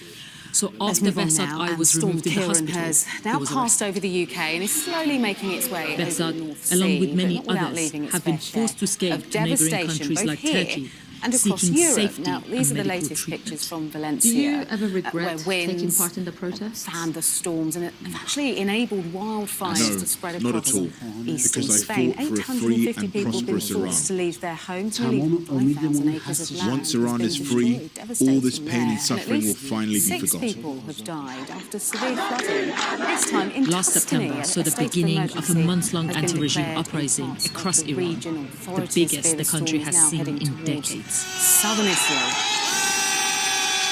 The government's response was Meanwhile, brutal. in the UK, a More yellow than warning for 500 rain were is in killed, place around across the south 70 of of them England, children. with the Met Office saying Storm Kieran could bring flooding. Thousands were imprisoned and 7 were executed. After the anniversary of Mahsa Amini's killing, a string of other Returning to the anniversaries war will between follow, Israel each and marking the Hamas, brutal crackdown by the Israeli Prime Iranian Minister regime. Benjamin And each one of Netanyahu those says dates he will won't renew agree the to a anger, ceasefire grief and until trauma, all carrying the hostages are potential released. for More further than unrest. 9,000 Palestinians have been killed. That in the is past exactly what the month. Islamic Republic Joining seemed to me be now in trying to studio prevent is at all costs. He's a co-founder Families of victims, We Are Not lawyers and Numbers, activists are amongst those Palestinian aggressively non-profit project targeted. in the Gaza Strip. Thank you so Shilan much Muzai is for an joining exiled us. Iranian activist in hiding. I can't imagine. Her days you've are lost spent 20 supporting members victims of the of your brutal family, crackdown. and I can't even begin to imagine how She's that in feels. touch And I with really dozens do of people hope in that at Iran some on a point daily you basis get the who've space been reporting an and the increase peace of pressure to deal and harassment. with that trauma. But how are Something you, and how that have you Shilan been for the herself last few is days? grappling with. Well, over the past year alone, really my difficult father to in tell Iran has how been I arrested feel. at least 6 It takes times only because of my activism. a person to experience So what has I my have brother experienced to and my understand little how I sister, actually who was feel. threatened with rape. Losing 21 members of my family. I want to say just it like loud that. and clear. I'm not scared with of one the missile, Islamic with Republic. one Israeli missile, Even is if they really kill my father, heartbreaking. I will keep on fighting. And I've said it, and I will say it again. That I did ask my what dad I'm feeling, once, I don't wish it Daddy, for my if you worst tell me enemy. to stop, I will. Of course And he not. said, And I I don't wonder, mind how what happens did to me, you even in the find worst case out scenario. We can't speak out for about ourselves. but so you will many be of our your voice. family members being killed? Because that must have been quite traumatic to try and get hold of that information in the first place. Well, yes, actually, I was sleeping. It was Now, over recent 4 years, a.m. we've in the heard a morning. lot and, about suddenly I microplastics woke and up, how they've been panicked. harming the I world's felt like oceans and something marine actually life. happened, But and the then hope of a I solution checked my might phone be on and, its way. Our I, science correspondent Thomas received the Moore news joins me now from from one of my Norway. friends. So, Thomas, what might that solution look like then? And what did they say? They Well, told just to me explain, that you might hear a bit of Israel bombed my banging in the home, background. We're my at an family old home, shipyard where they're and repairing that, boats. But this is what everyone we've who come to was see. there This is was Hardanger murdered, Fjord. It's 100 including miles 14 long, kids, stretches my from nieces the and North nephews. Sea So all the you way have inland been into in the UK Norway. It's the third largest fjord in 4 the years. world. but it acts as a giant snare for plastic that's swept up the coast by the Gulf Stream, some of it from as far away as the UK. Now, we're going to be going out with a big boat and lots of volunteers. There's a giant clean-up in the fjord here today, about 100 boats, possibly several thousand volunteers, all trying to clean up plastic, not just along the shoreline, but also deep down. And some of it is here. This is fishing litter. These are pots and fishing ropes and so on. And all this, of course, is made of plastic and gradually breaks down. But although the weather is pretty miserable, there will be some buoyant volunteers because of new research that shows that microplastics could be dealt with. That if you remove macroplastic, the large bits of plastic, bottles, bags and so on from the shoreline, you actually rapidly reduce microplastic by 99%. Now that gives some hope that if we deal with the stuff we can see, that the rest of it will degrade physically and chemically because of ultraviolet light, because of temperatures and so on, and that this plastic crisis can be dealt with. So this is the first time that scientists have been able to show that, and it will lift the mood of the volunteers as they start to do this enormous clean-up today. Fascinating stuff. Thomas, thanks very much indeed. It is very difficult. It's very, very, very difficult. Now it's time for today's sport. Jackie joins us now. Morning to you, Jackie. And things far from boring in the Rugby World Cup. I know. Do you know the sad thing about it is you have to wait so long for the next match. Anyway, the next round of matches is here, finally. It started last night and France did not get it all their own way. Wala's son and Sarah also, her daughter. This Sky News Sports Bulletin is brought to you by Vitality, getting more people more active. Live life with Vitality. And what we're hearing from the United Nations, Mike, you had a successful career as a player. When did you realise that once your career as a player was over, that coaching and management was for you? It actually dawned on me a little bit towards the end of my career. Well, there are about 10,000 people killed already, but there are another 2,000 people under rubble. I expect the number of casualties will be more and more because right now the medical crews can't go to the houses that were bombed. They can't even get how was that including my experience working so closely with him day in, day out? They're still He under took me there rubble. as a player. My sister went there to my home and she told me that she couldn't bear the smell of the bodies of my brothers, my sisters, my nieces and my nephews. They were kids. They did not deserve to die. And then obviously I left, did a bit of coaching, or he released me, and then and then I moved on into the coaching side. But you know, I just got a phone call one day. I was being released from Stockport. So we'll deal with that, but also long term. As I said, a whole generation of children right now from Gaza. Where does that leave Gaza? Being sacked. Well, I think the Israelis have a never plan, in my wildest dreams, and the plan that they have in mind is the same plan that they had 75 years ago. They want to ethnically cleanse the Palestinians from Gaza and to take the place for themselves. But I believe the Palestinian people are very powerful, are strong, are proud. They will never leave Gaza. How was that they will stay in relationship Gaza. with him? Was he the and kind I of believe they manager will fail the liked Israeli you plans for the Palestinian challenge people. him? Right now, we need ceasefire. He was like ceasefire that. right now. Very, at the same time, we also need a lasting solution. very much a leader. For the suffering, the trauma. But he allowed you to work. The beauty of it with Sir Alex was he gave you I think there will be sustainable peace as long as he knew about the Western powers what you were doing, how you were doing it, and how you wanted to progress on the right side of he was right history behind you. and pressured And Israel that to gave stop me a lot of atrocity and crimes against the opportunity Palestinian people. As long really as we are work seeing and the start West to here think now deeper aiding about Israel, things and supporting think about Israel making this a really blindly, long, successful coaching I don't think there will be And in peace. that role, you worked with some. This is what we need right now. Ahmed, thank you so Who much were the for ones your that time. really stood we out send your and family why? strength. So people like, obviously, the ones obvious are Ronaldo, but the funny thing for me was I ended up coaching some of the players I played with. You know, the Beckers, the Giggses, you know, the Scholes, all these types, you know, they were coming through as I was just about leaving. And then obviously you have these people, Ronaldo's come along. Beckham, Rooney, Ronaldo. Is it more difficult to coach them, or because they're fantastic footballers, do they just come to work every day with that Yeah, the beauty at United was there was a standard there, and that standard was high. So any player that came in... I'm David Blevins, and I'm Sky's senior Ireland correspondent. Sir Alex, or the staff put in place, but the players put that. I'm based in Belfast, a city transformed by peace, but still struggling with its past. You take that on. Politically, the two sides are as far apart as ever, and it's over that question of who has sovereignty in Northern Ireland. Jackie, thanks very much indeed. Now, let me tell you what's coming up on Sky News Breakfast, because I'm really looking forward to this. I'm going to be joined by the world's oldest female competitive ninja warrior after she swung into the record books. I've spent 25 years reporting the journey from conflict to peace.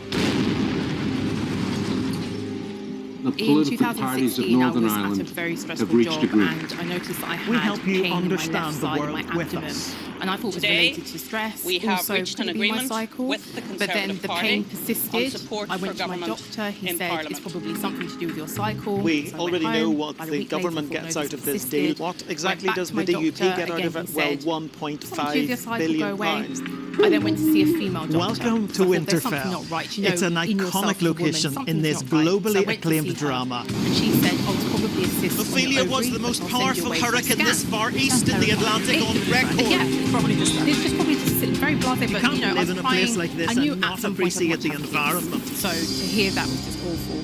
I went for a scan, ultrasound scan, and they found that I had 2 fibroids. So the lady said, you've got 2 fibroids. I thought, what fibroids, what are those? So she said, go back to your doctor and he will explain to you. So I went back to the same GP and he said to me, you've got 2 fibroids. The 5 of us have made it out of the car. There's nothing to worry about, just taking ibuprofen for your symptoms. So I had 6 years of pain where Welcome to Backstage, the film and TV podcast. Around my periods. So I told you that I had pain in my abdomen that spread to the right side, so it was continuous pain. I had back pain, I had leg pain, I had extreme bloating, I had a protruding belly, and the irony was, because I wanted to fall pregnant, I was actually infertile. Fibroids are non-cancerous tumours, so if you look on the NHS website, that's how it is described as. And 2 in 3 women, they suffer with fibroids, they will suffer with fibroids in their lifetime. And this is a very common problem. I used to have I still do have a fibroid clinic at St Mary's where women will come in, they're very, very frightened. Welcome back. You're watching Sky News Breakfast, and as you can see, Jack has joined me in the studio. I have to say, Jackie, Marcus Rashford, he does get a hard time in the press. It's very distressing because people say, I don't think it's, you know, I feel like he's a young chap. Yeah, he seems to be quite so the Just Period campaign that we've launched today, you know, to the charity I chair, Wellbeing of Women, you know, is not trying just to the football. take away the dismissal easily and pile this onto isn't a him. problem. Because it is a problem. But Eric Ten Hag was not happy that he went out and celebrated his birthday after they just lost so convincingly to Manchester City. But then, isn't it? The optics are not good because it looks like you don't care, but obviously he does care. On the other hand, he'd done his job. He played the match. He trained all week. People are entitled to a life. And it's aren't they? Birthday, my goodness. Yes, it is a very difficult one. But it's taken up all the back pages today. Partygate. It was a small Partygate affair in the great scheme of things, and it seems to have been resolved. But Eric Ten Hag not too happy.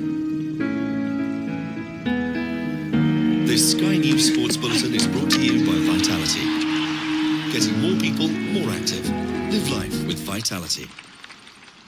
Now, it might not have been much of a summer, but apparently damp, I was warm born weather and raised here, so you just naturally, obviously, participants enter in the competitions big here, and butterfly that's count how it works. recorded So I never 1.5 really million thought about the butterflies possibility of over 3 representing weeks in July Poland and or August.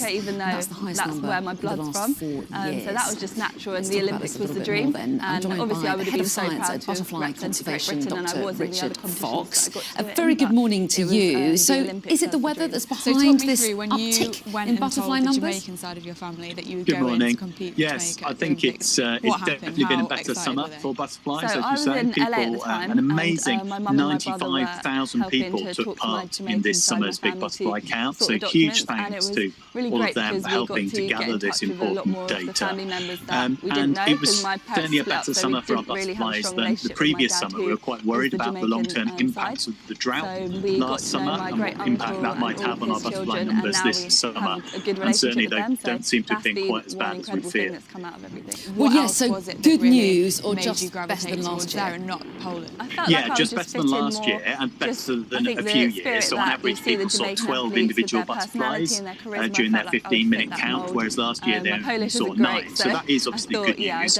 But it's important to take to look at our butterfly populations in the long term, because their numbers do go up and down from year to year as a result of the weather. And this year, today, we're publishing for the first time long long-term trends, longer-term trends from the start of big butterfly count 13 years ago, and that shows that more species have declined in abundance, and these are the most common and widespread butterflies, than have increased. So overall, it is a bit of a gloomy picture, but it was lovely when the sun did occasionally shine this summer to be able to get out and see some butterflies. On that podium, and what more can be done to try to preserve our butterflies? Can people actively change the way they grow their plants, for example? By Jamaica, yeah, absolutely. So the long-term decline of butterflies in the UK is not due to the weather. It's due to the loss of habitat.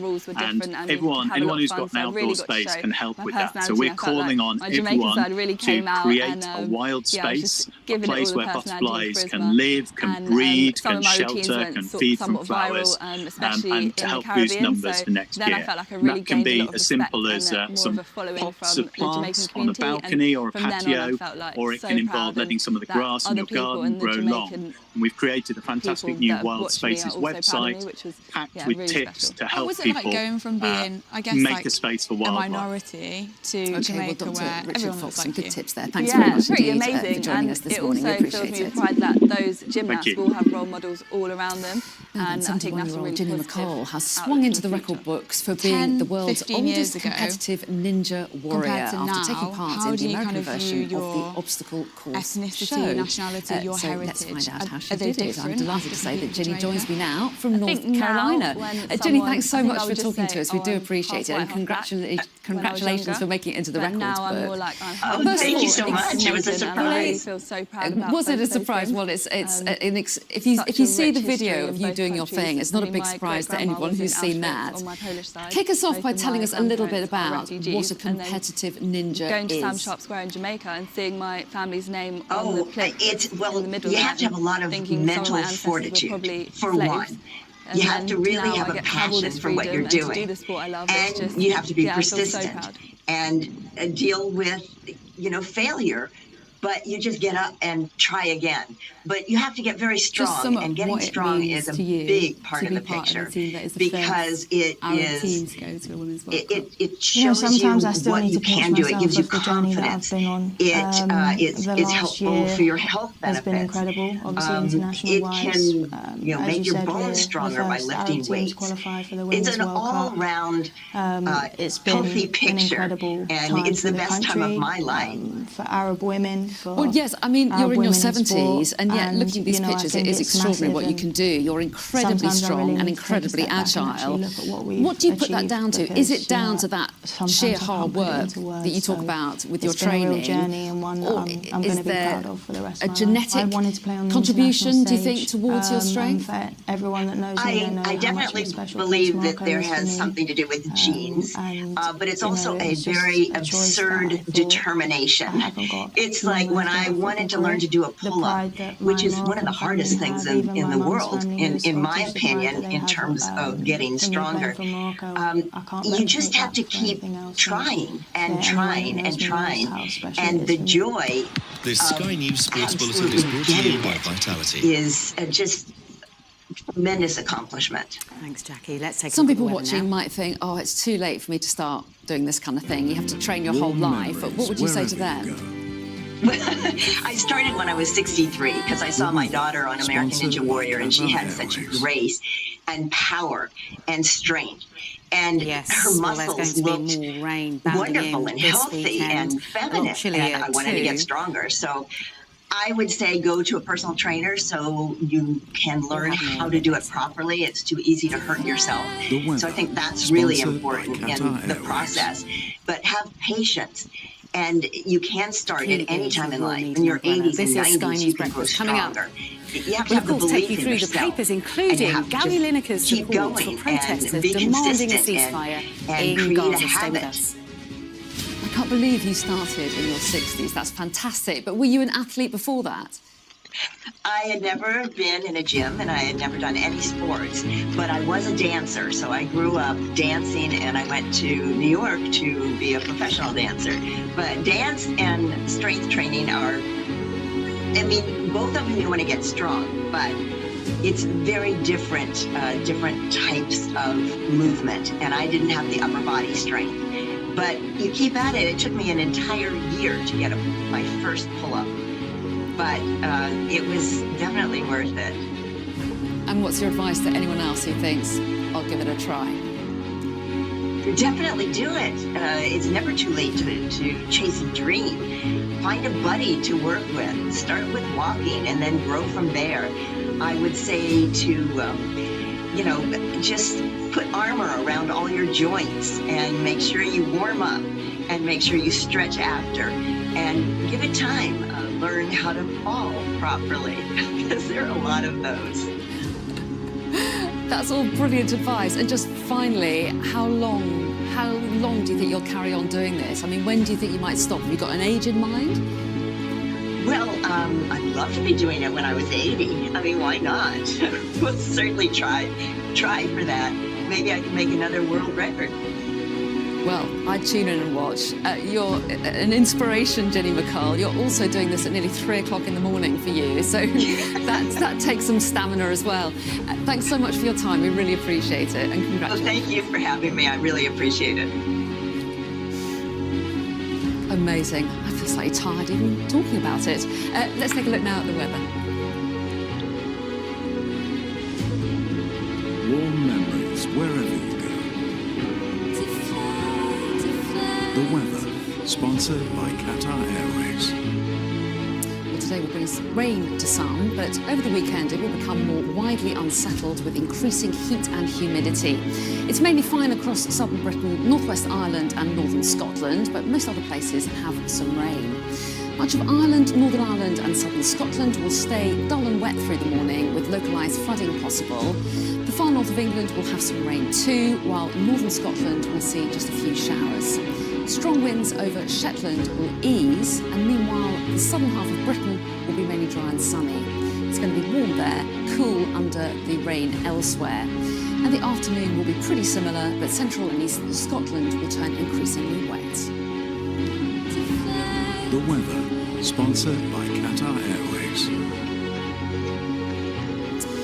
Now then, time is running out for sky gazers even, or stargazers across the UK, to potentially witness the Northern Lights. Colours of the phenomenon, also known as the Aurora Borealis, were captured in the skies across the UK Hello, earlier very good this morning week. to you. You're watching the Met Office Sky News forecast Breakfast. suggests they A will be reminder visible of to the our naked top eye stories. along the northern horizon from people Scotland, in an where Israeli skies strike on are a convoy clear, of but ambulances only in until Gaza. tomorrow. The United The lights Nations may also warns that illuminate nowhere the is sky in safe. Northern Ireland and Northern England. So if you live there, Israel's look out Prime the Minister window. rejects calls for a ceasefire until all Stay the with us. hostages Lots more held coming by up on Sky News Hamas are Breakfast. Don't go freed. anywhere. 88 British passport holders have been added to the list of people with permission to leave Gaza and cross into Egypt from today. Well, here in the UK, tens of thousands of people are expected to join demonstrations calling for a ceasefire. The chief rabbi has accused pro-Palestinian protesters of standing alongside extremists. Also making news, an earthquake has killed more than 100 people in Nepal. The tremors were so powerful, they were felt in India's capital, 500 miles away. Extreme weather in Europe. Storm Ciarán leaves parts of the UK flooded as Spain battles wildfires.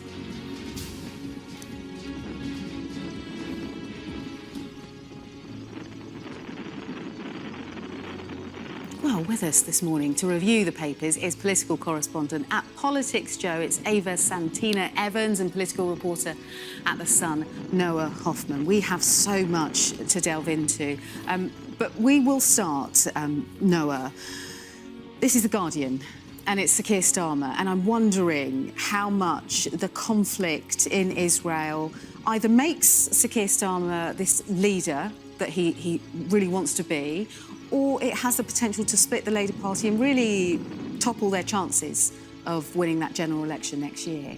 So, in terms of the sort of effect that the conflict is having on Labour, it's interesting. We see the most recent polling shows that Labour's staying steady. There hasn't been an impact. Movement, yeah. Starmer's personal approval ratings have come down, but we can't definitively extrapolate from that it's related to the conflict, although you can assume with the conflict being the story of the day that it could have had a significant impact.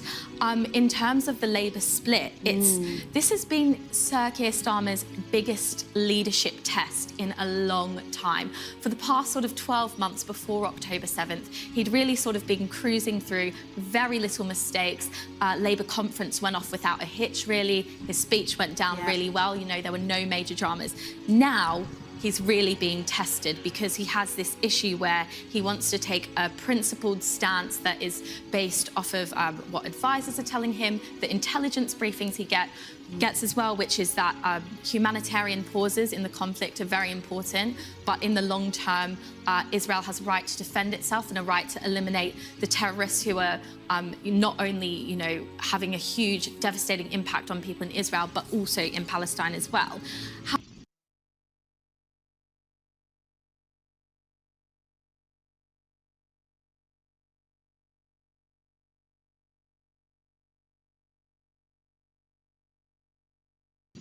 However, a lot of Labour voters are Muslim. There are Muslim MPs who are very, very empathetic and very, very passionate about this horrible plight of the Palestinians. And they are not happy with Sir Keir Starmer not taking that extra step to say not just a humanitarian pause, but a complete definitive end to the hostility. Yeah, you know, Ava, sources saying that actually what Labour are doing is blindly following the US line about not having this ceasefire. Many people saying this could have presented itself for Sir Keir Starmer as a real statesman opportunity. And that's the worry, isn't it? Hello everyone, it's 8 o'clock. You're watching Sky News Breakfast. More than 11,000 people are now confirmed to have died in Libya in what's the worst flood disaster in Africa's recorded history.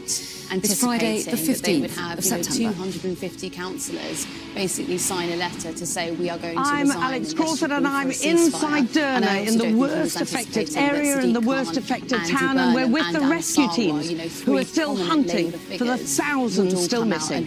Also say without a ceasefire we can't. We're just downstream of the dam that collapsed and released a catastrophic flood on the Libyan city of Derna. Throughout the councils, electorally, the United Nations has said that most of the deaths could have been avoided if there'd been an adequate early warning system. Campaign for Labour on the next election. Also ahead, the father, stepmother and uncle of 10-year-old Sarah Sharif are charged with her murder. Slightly here, because I thought I hadn't heard. President Biden's son Hunter faces criminal charges over allegations that he lied about his use of drugs while buying a gun.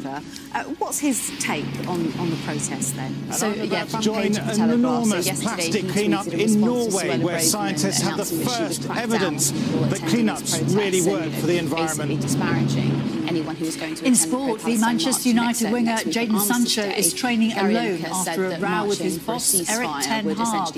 And the host France survived a big scare to beat Uruguay at the Rugby World Cup. That was his argument, and the Telegraph are not particularly happy about him taking a political view, but they never really are with Gary Lineker. Well, I wonder whether the BBC will have anything to say with that. They changed the rules recently. Libya's Red Crescent says 11,300 people are now known to have died in the coastal city of Derna. And see what the backlash the scale of the humanitarian disaster is turn our attention to the Guardian. This is the worst flood disaster in Africa's recorded history. Well, people desperately need help, but they also want answers about why there was no adequate warning system in place. So what we have Sky's Alex Crawford and Yusra Elbagir have reached the city of Derna, and they both join me now live. Alex, our special correspondent, to you first of all, you've managed to get inside the city of Derna, so tell us a little bit about what you found there. A Jewish football team, and I think this is just two Sky teams inside Derna, the most devastated town affected by Storm Daniel, and we're with the rescue teams. You can see we've been up here very early this morning, having travelled all the way through the night, and now the military have turned up. Those men in blue are some of the health workers, and they are part of the search and recovery team. I say recovery team because there's been very, very, very few people brought out of here alive, and they're basically trying to bring closure religion, to those many, I don't many want to play against you. thousands That is of racism, families and who I think have it's lost appalling, and I really relatives hope or don't that know Leeds where University friends takes a are, very tough or stance who against once this. lived I think here we're and going have to see seen more and more this of this entire play city out, because pretty we're much in a levelled situation in now the where centre. it is Look at the scale of this. If you just look at that building there, look at the state of it and how it's and there's no sense of virtually buried. Behind and this is an example with of the two sides pointed really just kind of triangle not really roof, ball, that's the as it were. Yeah, well, the it's front of the mosque, which has been turned on its side, and it's landed and been swept away along by these gallons and gallons of water, some 50 metres from where it should be, which is where Jake's now pointing his camera. This is the front all ethnicities in that, the and all most religions in that, you know, and just religious singling out Islamic site Jewish students and not wanting to play with them. I mean, certainly, and certainly one of the most religious sites in the whole of the country, where a grave for very significant followers of the Prophet Muhammad have been utterly swept away, and you can see vehicles and residents and the front of the mosque utterly destroyed. The whole of this area is quite extraordinary. The headline, Tory it's been very quiet when we first arrived, and now it feels like in the Mirror today. There are pockets of people, we have, some this soldiers, some Tory health MPs, workers who are basically picking through Colonel Bob a Stewart, massive, who was found huge guilty graveyard. of Because racially all this area used to be public order offence. high-rise told an blocks activist, of flats, a Bahraini houses, activist, to go back to Bahrain. homes, Bob shopping malls, maintains schools, that bridges. in the context of what Jake's he was got his camera pointed saying, at what it was not racist. can barely but I resemble think anything, but is actually the remaining foundations of one of the biggest bridges. Why would you choose that and all the way along He was here, trying to make a point every about, bridge I believe, is like that, in tatters. Human rights this abuses. This big block he served of in Bahrain cement here as a British is part Army of the officer. foundations but you just of a really, bridge. it's not very hard weighs, to be I don't careful know, about the language you use. Hundreds of thousands of tons, and it's just been lifted up and shunted along. This is the not good locals luck for talk the about Tories, this who already crash, have this had issues huge in this crescendo area. of noise. Okay, ladies, we'll and leave they it were there for given now. Thank you such once a again for small your amount of insights. time to It's get much out of the way. appreciated. Thank And you this so is much. a storm, Well, you're watching Storm Sky Daniel, News Breakfast. which had Thank you been so much for sweeping joining us. Coming across up. a number of Mediterranean countries. So they had many days to prepare for this. Instead, in some cases, they were told to stay in their homes. And we've been talking to some of the survivors who said some of the people went to sleep that night thinking that they were safe. And then this utter torrent, this vicious sort of bang of water just came through here and lifted buildings, literally lifted buildings, ripped the whole sides off. Aim is to try and identify the whole, you can imagine, a massive torrent of water, because it was, they're talking about it being, you know, something like 30 metres high, this massive tsunami of water which cut a swathe and has cut the city in two. We're on one side of it, and there's more rescue work going on the other side, and you can see now soldiers, health workers, people in hazmat suits, blue workers, many of them wearing masks, because there is quite a strong smell of corpses in the area. Brought utter devastation to the city. Well, yes, and as you say, a scene of extraordinary devastation that you're showing us there, Alex. The need for help must be enormous. So just how much help is getting in? And not just a souvenir that he had in his pocket. It feels like it's so this extremely small fry, even from the actual resident authorities. It's very small groups. You know, we're not sort of hiding anything from you. All you can see are these small little pockets of people, and this huge area where there is everywhere you look. You turn around and it's houses, flats, apartment blocks, all flattened and brought to the ground, and underneath are bodies, family, friends, relatives, you know, that people are searching for. There's what appears to be a convoy just coming in now. That's the first one we've seen here so far, and I don't know what they're bringing. We've not seen any international representation here from international aid groups, and a number of the people of Derna telling us we understand that there is help from UK, that there is help from France, that Turkey's bringing in aid, but where is it? Because the residents are saying they're not seeing it. And I know that there's been a lot of talk about the routes in being crowded, and certainly some of the routes are very, very crowded, with hours and hours and hours of vehicles backed up on roads leading right out of the city, which is clogging the way in. But it still leaves a lot to be explained about where everyone is in this, what is clearly a massive disaster, huge challenges ahead. And these are challenges which many of the Libyans feel date back many years, back to the 2011 Arab Spring, what was called, euphemistically called the Arab Spring, where NATO backed a military campaign to oust Colonel Gaddafi, the dictator who was in charge here. And in his wake, the country was filled with weapons and very little help, or certainly insufficient help, to rebuild it, and most importantly, to put a lot of emphasis on strong governance. Instead, there are two separate governments or authorities, one in the east, which is run by Haftar, a former Gaddafi commander colonel who runs this area like a fiefdom, and the west, which is backed by the UN. The country is filled with people smugglers, mafia, corruption, extreme poverty in many cases, and extreme wealth in small pockets. It's really quite a basket case, and because of what happened, the events of 2011, it's never quite got back on its feet.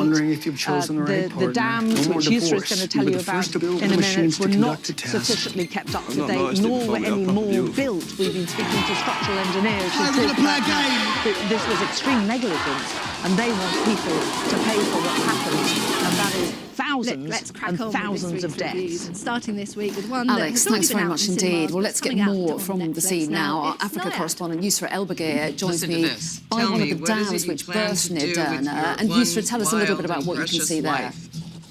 Don't you want to be fully awake? Here in the valley, you can see just a stream now from what was a catastrophic amount of water. And that's done. I mean, especially not for a woman, especially not for someone your age.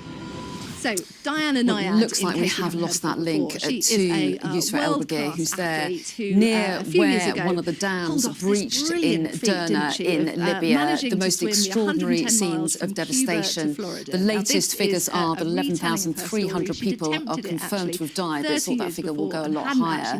I understand that we have re-established that link to Yusra. Yusra, you were starting to explain what had happened where you are. 30 years later, she gives it another crack. I mean, we're now on the grounds of a school, and as you can see, the school's been completely ripped apart by the floods, and we were told that people who sought shelter here, that left their houses further downhill, came up here, were completely swept away. The wall that encased the yard of this school is completely destroyed. We've been told by residents that a family of 27 people, men, women, and of the real life challenge. The waters, and their house that they fled from is just under this hill. We did not expect them. We had no idea. So looking, you can see just the shock, the awe, some of them hunched over, the feeling of just complete, again, like just a complete lack of acceptance or understanding of how this could have happened, how there was no forewarning. The National Meteorological Survey has said through the World Meteorological Organization that they did warn government officials, that they did send out emails warning them. And I've been told by people here that that is not the first time they've warned. It was kind of a nightmare, and Diana was that there could be devastating flash floods, that they actually even advised that maybe the dam should be destroyed. Getting into someone's mouth, and they swallowed it. But all of this was ignored, and people here feel utterly let down. They've told us we just feel completely let down, and you can see it on their faces. But you can also see it in the fact that how will they rebuild this infrastructure, that there's no real promise that they will find homes again, and those that have survived, that they will be able to come and bring their children to the school, that it will be renovated. There is no guarantee that any of this will reap any real repair or actual closure. It's absolutely incredible. So I do think as a device from in Libya. Thanks very much indeed. And we'll have plenty more coverage from Yusra and from Alex Crawford in Libya throughout the day, of course. In the meantime, though, the policing minister, Chris Philp, has told this programme that the government is making it quicker and faster to dismiss officers who shouldn't be wearing the uniform. But he rejected calls from a woman arrested at the vigil for Sarah Everard, who has since received substantial damages, that the Met should be disbanded. Well, earlier this year, a report found that the force is institutionally sexist, misogynistic, racist and homophobic. What an achievement as well. Yeah, it's important that we keep London as safe, and the Metropolitan, that is the Metropolitan Police's job. I've got confidence in Mark Rowley's turnaround plan for them. I was at a meeting yesterday with him and the Mayor of London. Mayor of London, Sadiq Khan, of course, is responsible for overseeing the Met politically. I think the turnaround plan is so far making progress, and I don't think disbanding the Met would help London. Peak fitness when they film. So it's got that challenge element. She looks different. It's the true life story. It's overcoming all the odds. I think one of these women who've received a payout from the Met Police has suggested. Good morning. Well, and if you fancy watching that, Naiad is out now on Netflix. Particularly to the Met, but across the country as well. Not just to address some of the issues that we've seen in the past few years. What's the one thing you love most about Maria? Involving particular officers like Wayne Couzens, but also to make sure that the police can be there in local communities, can actually be responding to crimes, can be increasing the charge rate. A lot of the things the Conservatives haven't done. So I don't think I don't think that that's the right approach for the Met. I think what we have to do is have a proper turnaround plan, and I think that Mark Rowley, the Commissioner, is doing the right things, but a lot more needs to be done. But there has to be more government support. I think the Conservatives have really not taken seriously the issue about police standards. So we still don't have national vetting standards, for example. That's just ridiculous. We still don't have rules in place that mean if an officer is being investigated for a rape or domestic abuse, they should be automatically suspended. I know Tinder, no Bumble, Bimble. I don't even know what they're called. I generally don't have any apps on my phone. But yeah, I'd sign up with your migration policy. As somebody who's recently stopped being a nail biter and grown my nails, I'm not quite sure. You have been saying that you wouldn't criminalise everyone that comes to this country in a small boat, as the government are. So would the illegal migration bill be scrapped under Labour? So it's already unlawful Tinder, and you're using your thumb and your finger, and you're using your fingers to do it. But actually, it's all about the algorithm, isn't it? It's not you. You're not in control. I mean, this has some clever things. The government's asylum legislation that they brought in just simply hasn't worked, and we can see the consequences. We've still got these dangerous boat crossings that are putting lives at risk, but also undermining our border security.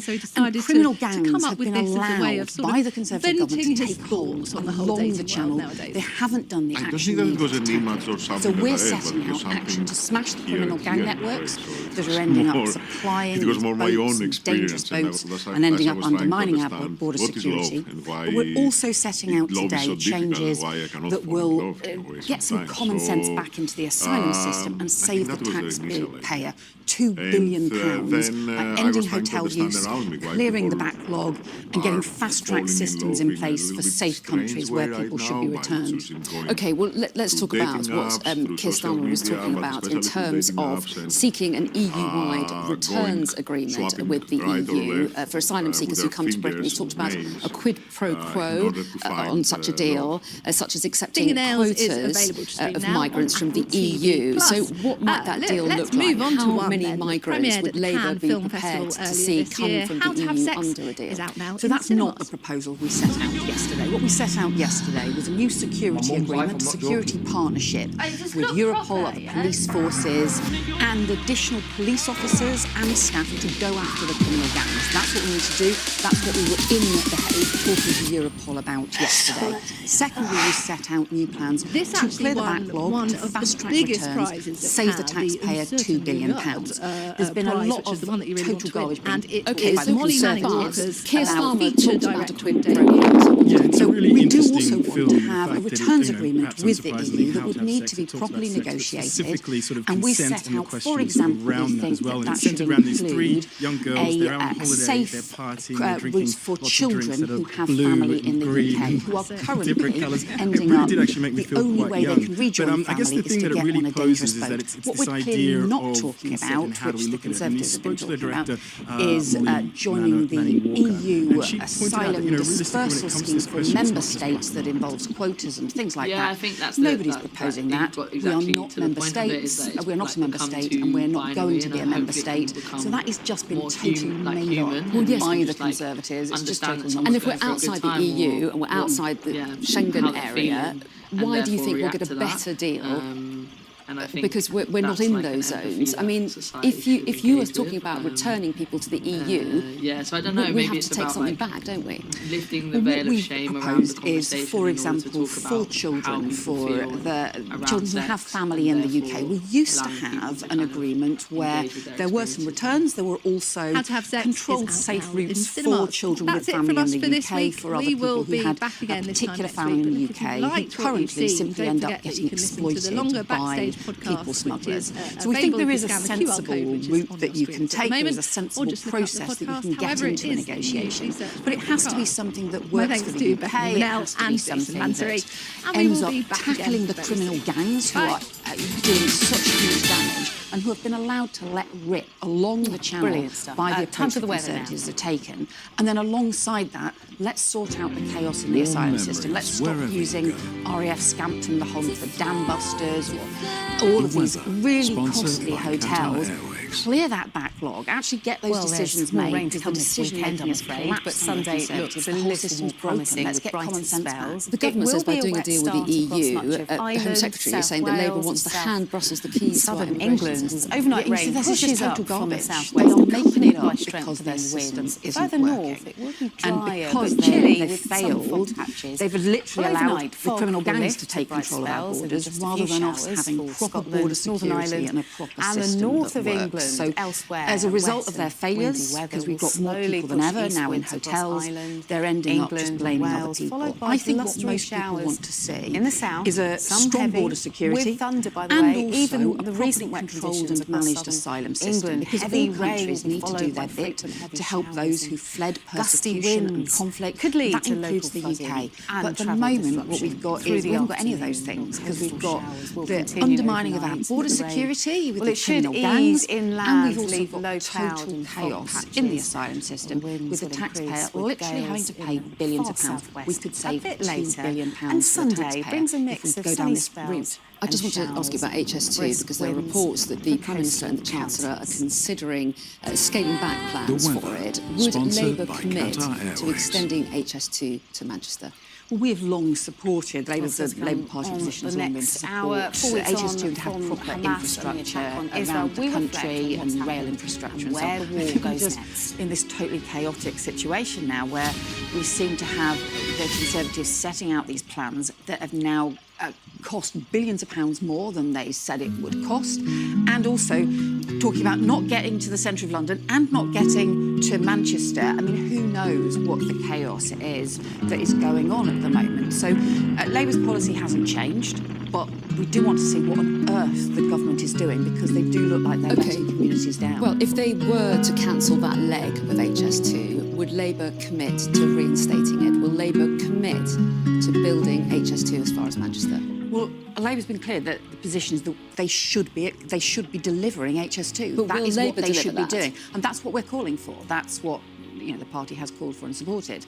So what I don't understand is why they seem to be making such a mess of something that seems to have just got more costly, more chaotic, and they're not delivering. And it really just to be absolutely clear, so Labour is saying that if you come into power, HS2 will go to Manchester. Well, that's what Labour's calling for. That's what Labour has always supported. But the problem is they seem to be just undermining all of the things they said about levelling up, about rail infrastructure, all of these things. It's just chaos. And this just is the result of 13 years of everything being broken. It's really damaging the way that they're running the country.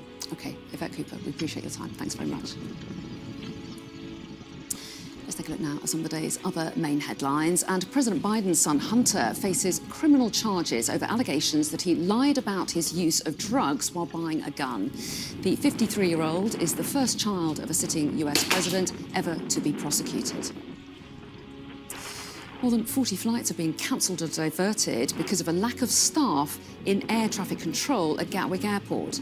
The airport apologised for any inconvenience caused and urged passengers to contact their airline for information. The consumer watchdog Which says that supermarket loyalty schemes are often not as good as they appear to be. Which says that Sainsbury's and Tesco's are inflating the regular price of some items so that promotions look better. Both supermarkets say that Which's analysis fails to take account of inflation and insisted that they adhere to trading standards rules. Now, the father, stepmother and uncle of 10-year-old Sarah Sharif have been charged with her murder. Her body was found at her home in Woking last month. Well, here with me now is our correspondent, Rachel Venables. Hi there, Rachel. Tell us more.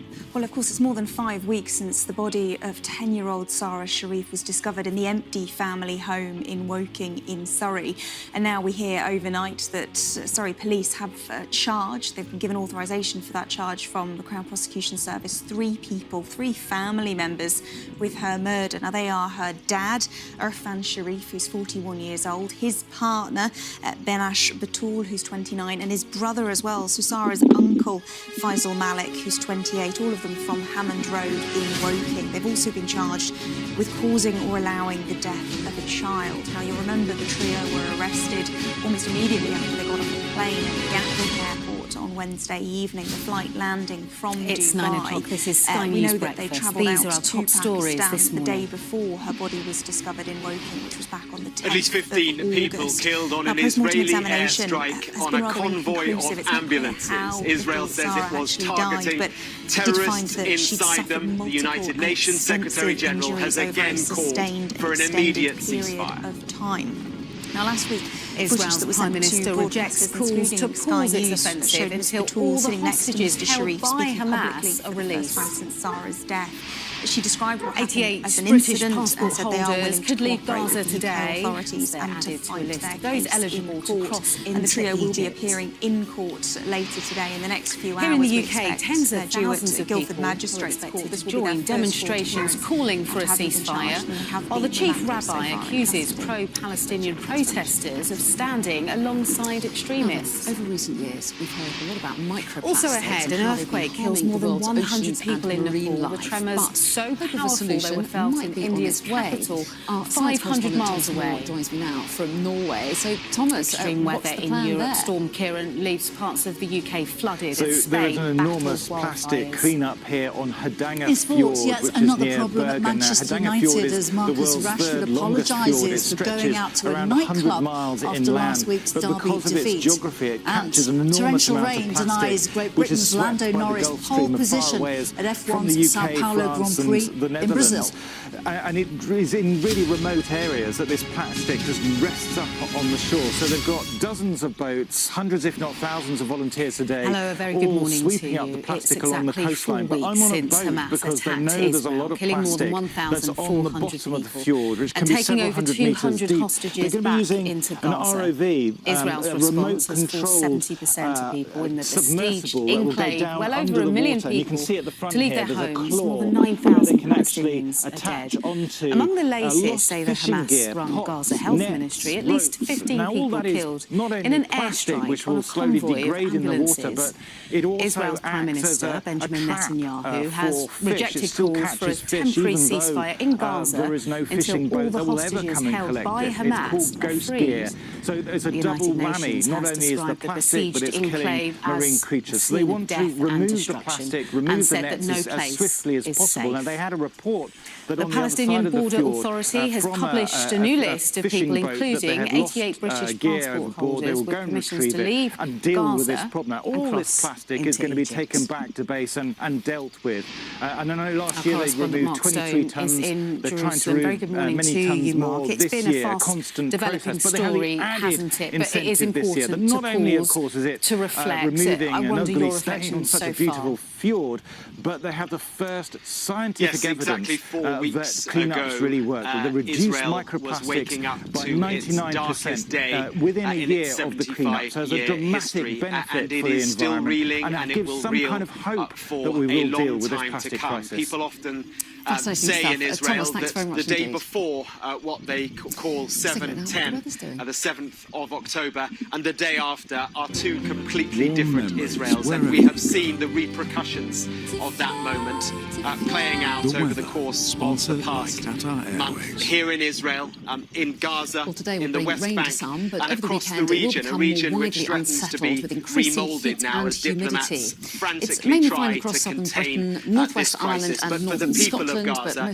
who are now facing the repercussions that Israel says it must put on Gaza to take out Hamas, it is truly grim. My report contains images of the moments after an airstrike from the very start. Now, how much would you pay for a second-hand jumper?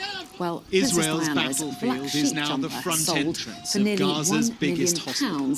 In a Sotheby's auction among the dead from their airstrike. The red jumper, famously worn by Diana at a polo match in June 1981, shortly after her engagement, was discovered in an attic in March by the designer Joanna Osborne.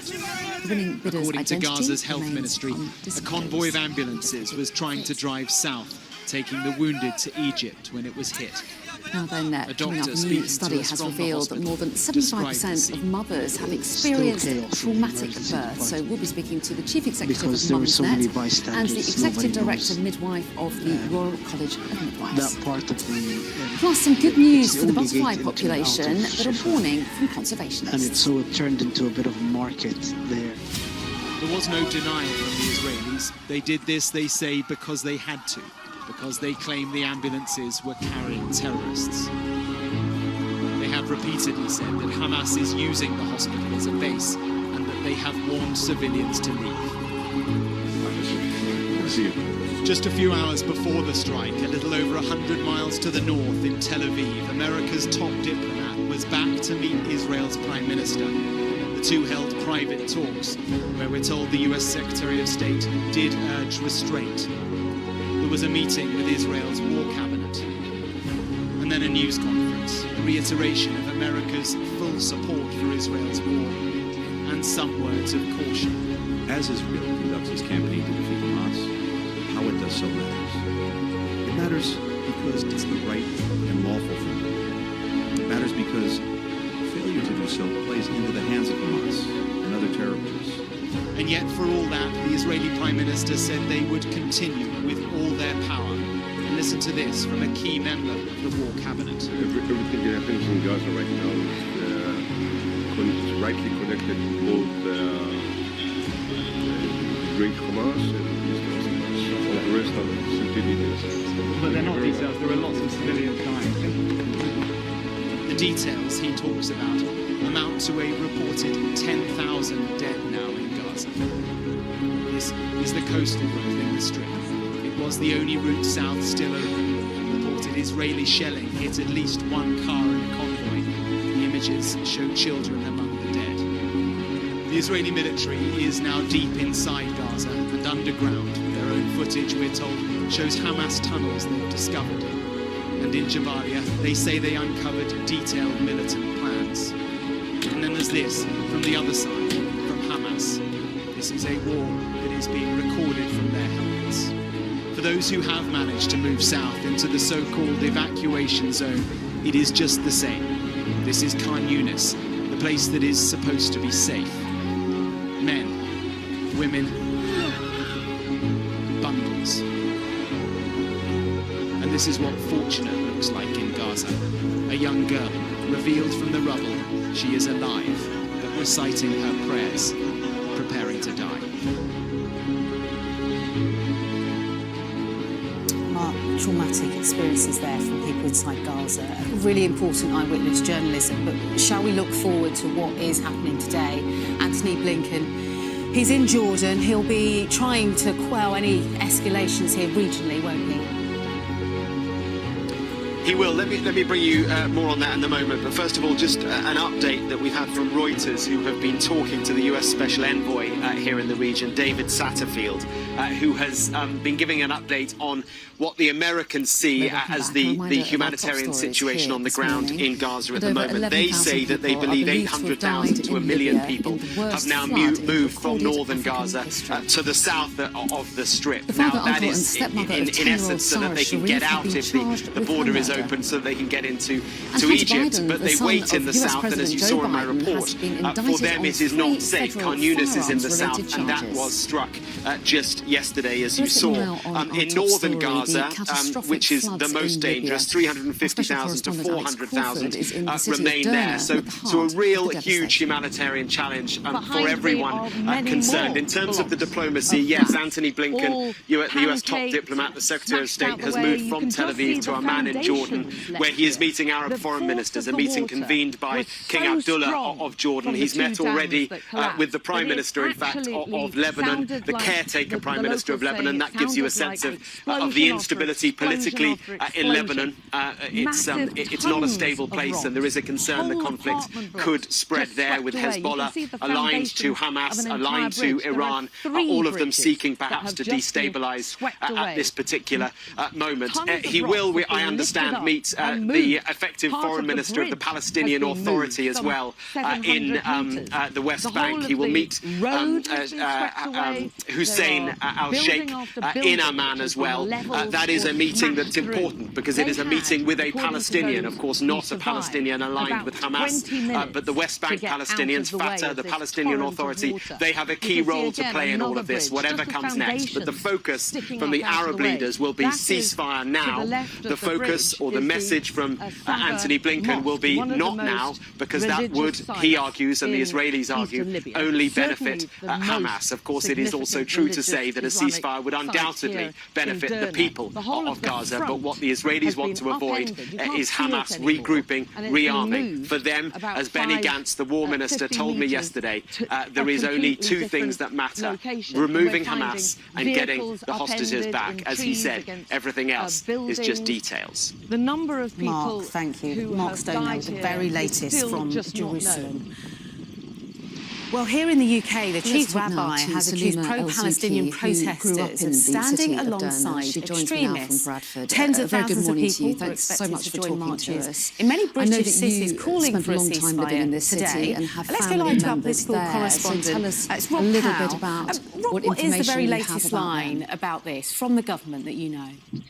So the government's language around these pro-Palestinian protests that have been taking place for the last few weeks has grown increasingly tough. You've seen the Home Secretary calling them hate marches. Rishi Sunak urging the Metropolitan Police, especially connected to protests in London anyway, to use all of the powers and all of the tools that they have to police these properly in their view. There's been some tension between ministers and the Met Police here in London about how the law has been enforced as well. The Met Police Commissioner, Simon Rowley, says that the force will be sharpening, in his words, their approach because of the cumulative impact that ongoing protests have in terms of community tensions. The organisers of the protests and the marches say that this is about Palestinian civilians, this is not about Hamas. That said, we have seen arrests and charges as well connected to support for Hamas, which of course is a prescribed terror organisation here in the UK. And I think that's what the chief rabbi is getting at. That's Sir Ephraim Mervis in a piece he's written for The Times when he talks about the minority displaying their extremism while the majority stand beside them. What he's written in this article is, at the very least, the lines between those who wish only to advocate for the welfare of innocent Palestinians and those who support the brutal terrorism of Hamas have become badly blurred. It's a stain on our common humanity that so many seem to have lost sight. I'm so sorry for your loss, and we do appreciate you talking to us at a time that must be very stressful this may come to a head this time next week. Looking at the pictures, I don't know if you saw a report from Alex Crawford, who's in the centre of Derna. You know that city. How does it feel to see it now? For a week today, which is also Armistice Day as well. So there will be commemorations going on Whitehall, not far from where I am now, near to the Cenotaph. remembrance services taking place there. The Prime Minister and a number of his ministers have hit out at those plans for that protest. Rishi Sunak said that they would be provocative and disrespectful and that there'd be a clear risk that war memorials, including the cenotaph, could be desecrated. I think, in not so as many words, but he has hinted really in a letter to the Met Police that they should use powers to ban that protest, and has suggested very strongly that if they did, the government would be supporting it. That doesn't seem to be where the police is at the moment. Palestinian Solidarity Campaign that's organising the demonstration says that it's working with officers and that the route won't go anywhere near Whitehall or the Cenotaph. Alex Crawford was talking about seeing small teams of people there trying to help. Okay, Rob, thanks so much. How confident are you that international aid will receive an earthquake will be received by those at who need least it? 137 people and left dozens more injured. That's Officials say the figures are likely to rise. Well, the earthquake struck the Jar Jar district of the Kanali province, around 300 miles west of Kathmandu. It happened just before midnight, so when everyone would have been sleeping. I'm joined now by correspondent Alice Porter, and that number, 137, that's likely to rise, Alice. But anyway, when this catastrophe happened, everyone wanted to help. The main thing is making sure that the support and the help is reaching the people in need. Trying to find their relatives who were buried under the rubble an hour after the earthquake struck. There were 3 more tremors, so people weren't able to sleep in their homes. Whoever are still there, because there are still and then many when the numbers dawn of people came, who are still the devastation to see whole villages that have been reduced to rubble, not found, an incredible effort. Or even if they are found, so they are in a desperate need of the medical with their bare hands and bring people emotional out support as well. of the rubble, and the so focus now is very much trying to get to those people who are still trapped. But this is not going to be an easy task for those who are involved with those rescue efforts, because the communication lines are down in many of the areas, and then the earthquake triggered landslides on many of the mountain roads and the tracks there. So that's going to have enormous difficulties.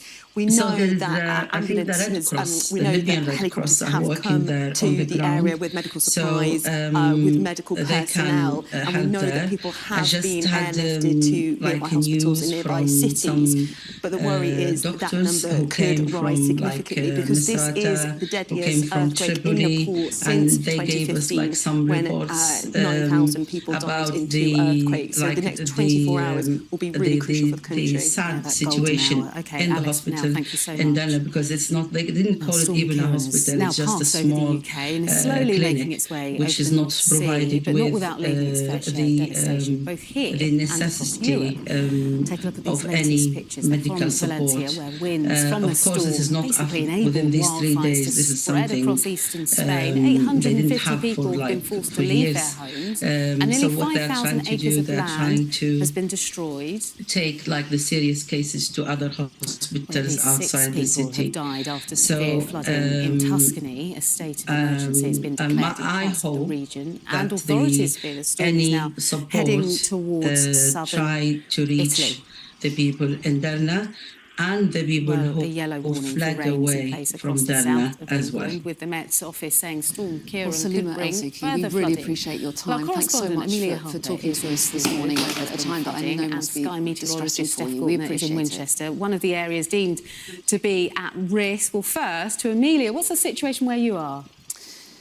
Now. Well, the weather here is incredibly poor. It is very windy, very wet this morning, and this is just one of a number of areas across the whole of the south coast of England that's being hit by yet another Met Office warning this week. This time, a yellow warning for rain. It started at 5 a.m. this morning and will be finishing at midnight tonight. We're going to expect conditions like this to continue throughout the day. Frequent downpours. We could see 30 to 40 millimetres of rain. And just to describe some of the conditions, we've obviously got the beach right behind me, and the waves are ferociously coming onto the shore. I'd estimate potentially 3, 4, 5, even 6 metres high in some places. Those cedar fences really coming into their own at times like this. And we've also behind me, I appreciate the sun's just come out, but we've also got 2 diggers doing some digging, moving the beach back into place. They're actually here during Storm Kieran, but they're here because, of course, in weather like this, the beach just not stay still, it moves around. And the problem with places like this on the south coast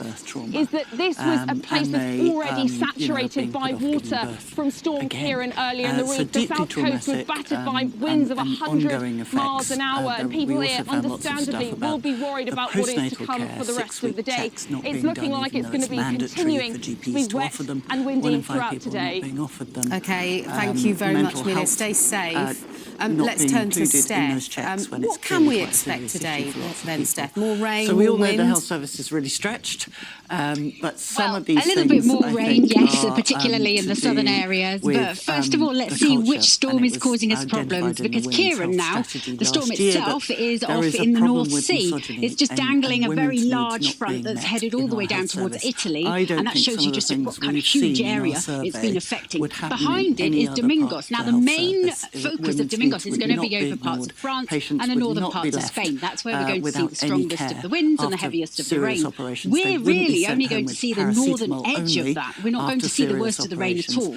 So that's what we've been seeing in Winchester so far. It has now moved a little bit further northwards. Behind me, we've got blue skies, but the showers are starting as well. So it's going to be sunshine and showers. And the problem today isn't only going to be with the persistent rain, but also those very sharp showers in the south, because they could bring just an incredible amount of rain just in a short time. And so, as we were hearing there, the ground is already saturated, so that would cause us a problem with flooding. Now, of course, today, many places are having their bonfire displays, and if you are, there is likely to be some wet weather around, particularly across the central portion of the country. To the south, there'll be those heavy showers I mentioned. But further north for Scotland and Northern Ireland, that's probably where the best chance is of getting away with a dry display. Where actually midwives have been moved on to more what is considered high-risk area of looking after women, labour and birth. But of course, that postnatal period, talking to women about their experience, talking to them about what took place during that labour and I haven't checked, though. Are we absolutely honest with so you? yes, it absolutely mirrors what we hear midwives say. Partygate, where do you stand on Partygate? Well, and there isn't anything we don't agree with in that report. They'd lost 3-0. Well, yes, and what we were hearing there from Justine a bit of a hard was not just sort of failure to follow up on I do a little bit. He's young, he's a great role model. Practical help needed, but also this sense of a culture that's become desensitised to women's trauma and not offering that psychological and mental support as well. Is that something that you're worried about? And how do you go about addressing that? It is something we're worried about, and actually we have recently launched what we call the perinatal mental health roadmap, and that very much is about what we think needs to be in place in every maternity service, so a perinatal mental health specialist midwife who can of course support women and talk to women, but actually that midwife will also be able to support training and development and support for the whole of the maternity team, so that they understand better how to provide all of the care, psychological care that is required. Because when you're busy and you're running around and you're being pulled from pillar to post, one of the first things that often happen is that actually you don't have time to maybe do the communication that you should be doing with these women. And it is a long-term effect. It is something that goes on beyond the initial postnatal period. It is something that these women and their families have to live with for some time. I'm based in Belfast, so Justine, a city transformed by peace, still struggling with its past. To you about what they want to see happen now. Politically, I think, the two sides are as far apart as ever, and it's over that question of who has sovereignty in Northern Ireland. That has midwives, the doctors, very issue that's been the source of tension use the forum for generations. And I completely respect that many of them would love to be able to do the job that they signed up for, but they are so stretched they can't do it. So number one, more resources, but two, a real look at this culture of putting the woman who is giving birth at the centre and listening, because very often she's identified something seriously wrong. We and help you understand the world with us. Today, so I think that we have reached an agreement with the Conservative Party where really we think on about support who the core sort of end user is here and who we're trying to We look already after. know what the government gets out of this deal. What exactly does the DUP get out of it? Well, £1.5 billion. Welcome to Winterfell. It's an iconic location in this globally acclaimed joins drama. Us now, and Jackie, plenty of excitement from the Rugby was the World most Cup powerful hurricane this far east in the Yes, Atlantic the on next record. has come round. They started last night, and You can't the live in a place like favourites, this or and among not the appreciate favourites, the environment. did not have things all their own way. This Sky News Sports Bulletin is brought to you by Vitality. Now Partygate Getting at more Manchester people, United. more Is it a active. storm in a Live life teacup, with Vitality. or is Ten Hag correct? Mike, you had a successful career as a player.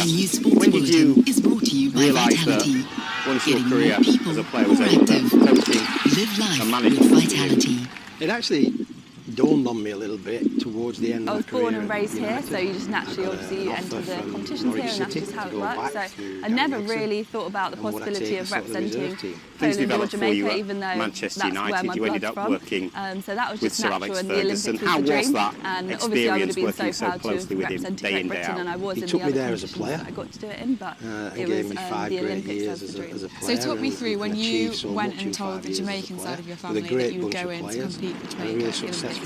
What happened? How excited were they? And then obviously so I left, in LA did a bit at of the time, coaching, or he released my me, mum and my brother were helping to and then I talk moved to on my into the Jamaican coaching side side. to sort the documents. I just got a and phone call one really day. great I was because we got to being get in released touch from with a lot Stockport. more of the family The members manager there that got the we didn't sack, know and because then I my was sort parents of split up, so we didn't really have a strong relationship with asking my me to dad, go and have a chat with who him is the about, Jamaican side.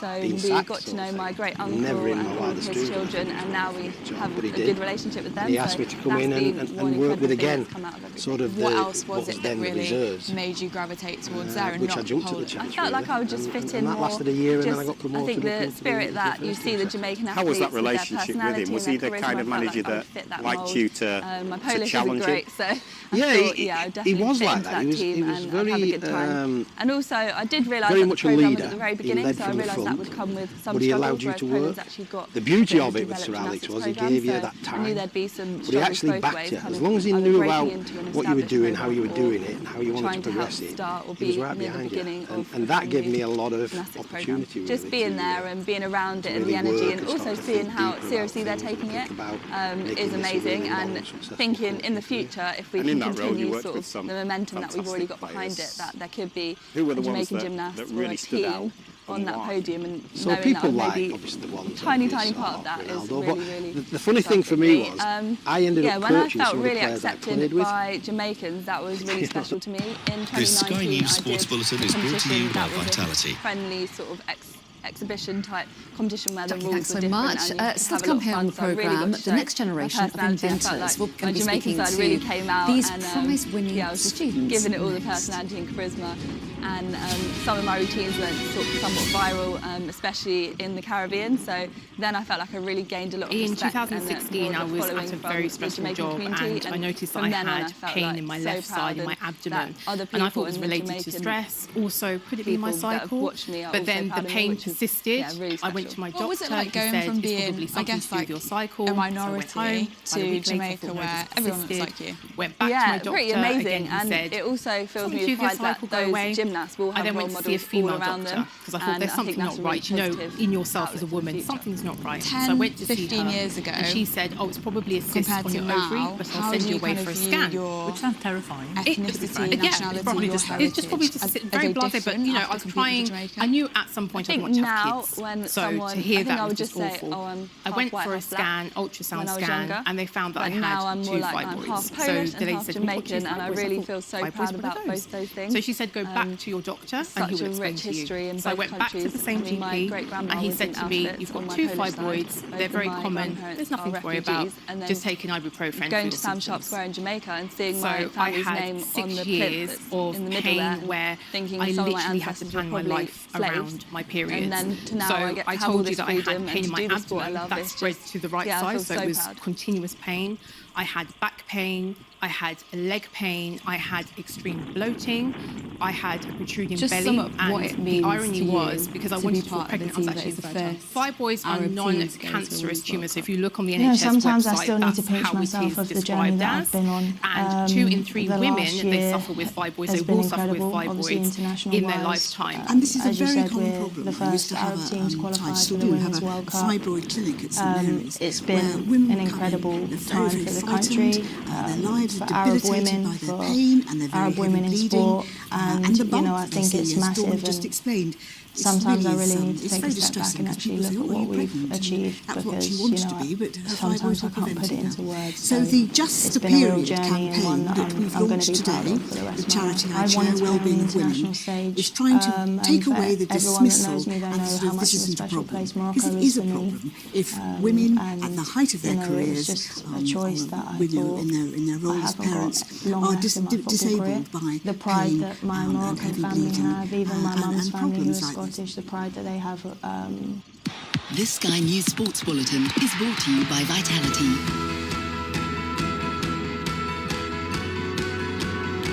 Thank you, Jackie. Well, let's take a look at the weather now. Warm memories wherever you go. The weather, sponsored by Qatar Airways. There's no rain to come this weekend, but Sunday looks a little more promising with brighter spells. It will be a wet start across Now, the James much of Dyson Ireland, Award is an South international Wales, design Southern England, award fostering the talents of the next generation of design engineers. Winners receive a £5,000 prize, and this year's prize has gone to 4 students and their invention called Plural. And I'm happy to say that I'm joined by 2 of them, co-founders Fergus Laidlaw and Will Elliott. So welcome to you both, and huge congratulations to you 2 and the other 2 as well. So this is Sky News tell us a little bit about Plural. 4 weeks on from the October 7th attack, Sky News looks back at what happened on the day and what can be expected in the coming weeks in the war between Israel and Hamas. So that might be COPD, asthma, cystic fibrosis, amongst others. And really what it does is it performs percussion and vibration on the chest, and that helps dislodge and move the mucus so that then it can be coughed up and removed, and that just clears the airways and allows people who have these conditions to actually breathe clearly as well as prevent infections. And on right, so that replaces a physiotherapist doing it for you, is that what would normally happen? Yeah, so the idea is that instead of having to see a physiotherapist very frequently with some of these conditions in order to do that, you might be able to do this from home, from your bedroom in the morning when you have this congestion the most acutely. And then if the device detects that you are having more severe symptoms, then you might go and see a clinician. So it sort of takes some of that burden off of the NHS. And that's another sort of key part of the design, is that analysis, actually. The analysis of the audio of your lungs to understand how your symptoms are progressing. And assess treatment for you for going ahead. So what gave you this idea in the first place? Yeah, I mean, it was a very long journey to getting to the final product, and we spoke to a lot of people with chronic respiratory conditions, and one of our team members, actually Dan, and then Yihan, her mum, they both suffer from respiratory conditions, or have relatives that suffer from respiratory conditions. So that was like a big inspiration to try and get into it. And then through these conversations that we had with people, we realised that mucus was a massive issue. There are 3.9 million people in the UK that suffer from excess mucus, surprisingly, but not many people talk about it. And so through lots of experimentation, failed prototypes and things like that, we eventually came to a solution where we use chest percussion to not only clear the lungs, but then also to be able to kind of record the impulses to then basically track over a long period of time how the condition is progressing. Fantastic stuff. So how long before it could be made available to people now that you've won this prize? It's obviously got the accolade, but practically could people get their hands on it soon? Yeah, it's of course it's absolutely incredible to have won the James Dyson Award, and it's really going to unlock the development of this device. But I think it'll probably be within the next couple of years. We hope to be able to develop it further and at least start to get some of these devices into the hands of people that we've spoken to and who've told us that it can really help them. It's a fantastic result for you guys. Huge congratulations, and maybe I'll have you back on the sofa in a few years with your next invention. But at the moment, thanks very much indeed. Thank you so much. Take care.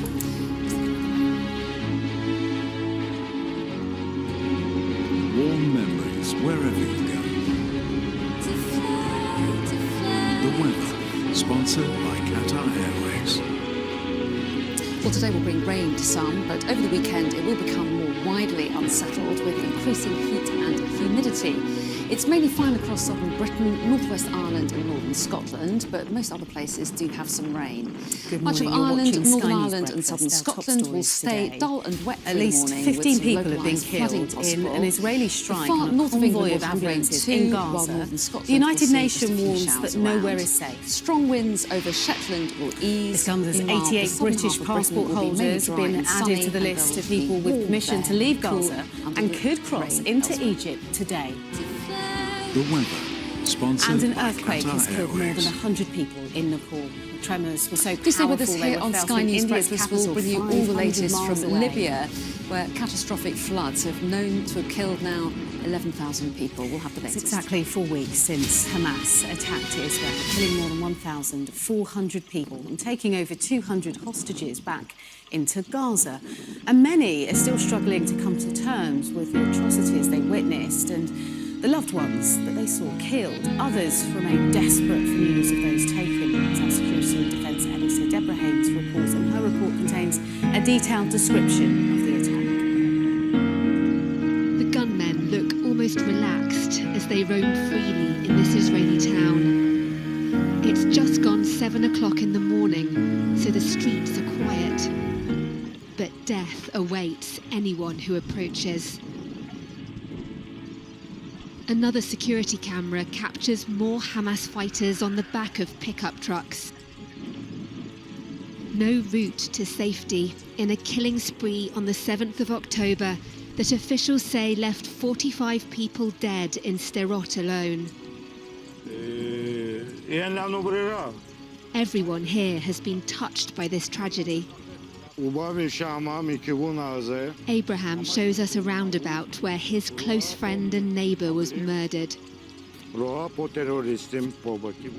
He came from over there, right up until that point. He saw the terrorists here, in that direction. He made a U-turn, and they started shooting with an AK-47. Started to go back towards his house. But he didn't make it. They had already killed him. Like many residents, he and his family fled the town, which is close to Gaza, though he started returning by day. 4 weeks ago, this place was a war zone. The war is now being waged inside Gaza against Hamas. But the horror that unfolded here was so grave, it's changed something inside Israeli society. And now people say they have no choice but to fight. At the same time, Israel's gathering more evidence of its darkest day. These are some of the weapons the attackers used. The military has also shared with Sky News what it says is an intercepted phone call. It's not been possible independently to verify the audio file, but in it a commander purportedly tells a fighter what to do with an Israeli soldier who's just been killed.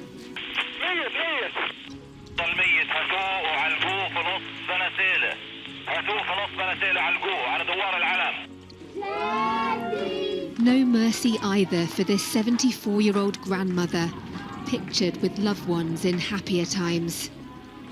Hamas fighters shot Braha dead in her kibbutz in southern Israel. Her family found out when the killers posted a video of her body on her own Facebook page. And then I see the horrible video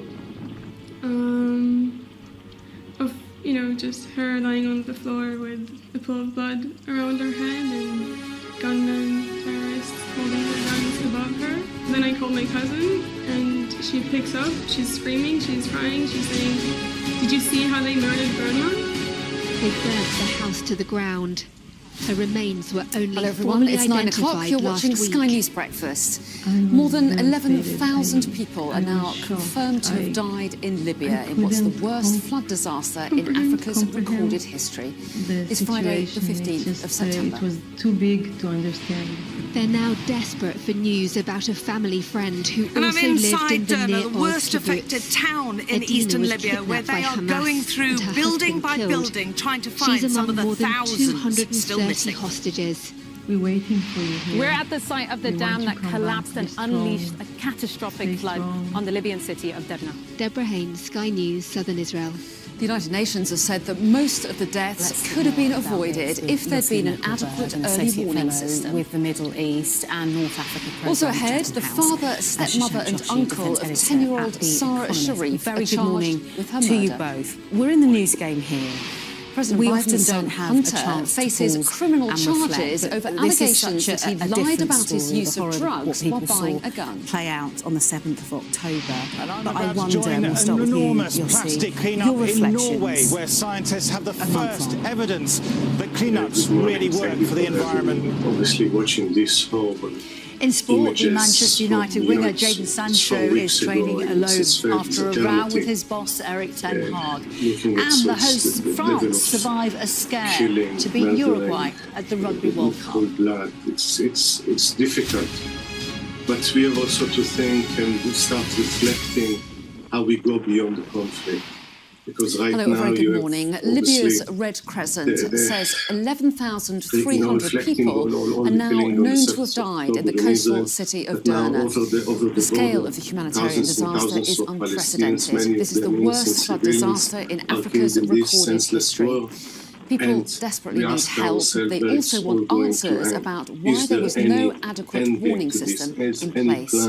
Well, let's cross live now to Sky's Alex Crawford, who's reached the city of Derna. And Alex, tell us a little bit about what you found there. You'll see, you make a really good point there. What is Israel's end game? We saw, Shashank, that Anthony Blinken was in Jerusalem yesterday, and something that struck me in his speech, he said, when I saw a Palestinian child pulled from the rubble of a collapsed building, it hit my gut, much as seeing a child in Israel and anywhere else. Do you think there is a chance here, because now Anthony Blinken is in Jordan talking to Arab leaders, do you think, and is it too early to talk about sustainable peace in that region? Very good, thank you. Well, I think the civilians are incredibly stoic. They've been incredibly friendly to us. And it has to begin now, because if Israel succeeds in its aim of destroying Hamas, we have to remember Hamas is not just a military organisation, a terrorist organisation. It's also a political and social and economic organisation that has run Gaza for 16 years, providing law and order services, municipal services. And if Hamas disappears, Israel has a decision as to what to do with Hamas-affiliated teachers, civil administrators. The same problem the Americans had with Iraq when they conducted debarkification, the removal of Saddam Hussein-affiliated officials with grave consequences for Iraq in 2003. And so if those discussions around a post-war order for Gaza, which must involve Arab states, don't begin now, then Israel's going to have a serious problem in weeks or months or indeed in a year or two, when it finds it may have made military progress, but the political and social and economic consequences are just as severe and problematic as the Americans found in their own post-9/11 campaigns 20 years ago. Building by building, the other development, Yossi, that we must keep an eye on is that the Israeli army, they've said they're on very, very high alert with their border unaccounted for, with Lebanon. And a lot of of course, yesterday we saw the leader about what led to this. speak for the first time, there's got to be prevented. That's very much what how do you see that the playing out? Because there has to be on the ground. a de-escalation, doesn't there? That this doesn't spill into another regional who said outbreak. As recently as last year there were many warnings about the state of the two dams and how inadequate they were. As far back as 2008, before the Libyan revolution, there were reports calling for another 10 to be built along this stretch to hold back all the water. The revolution happened 2010, 2011 as part of the Arab Spring, the toppling of the Libyan dictator Colonel Muammar Gaddafi. Since then, he said there'd been no structural work. The instability in the country, the two rival authorities which have split Libya in two, the instability, the civil war, the corruption, the people smuggling rings, the mafia-style politicking has all conspired to nothing being done.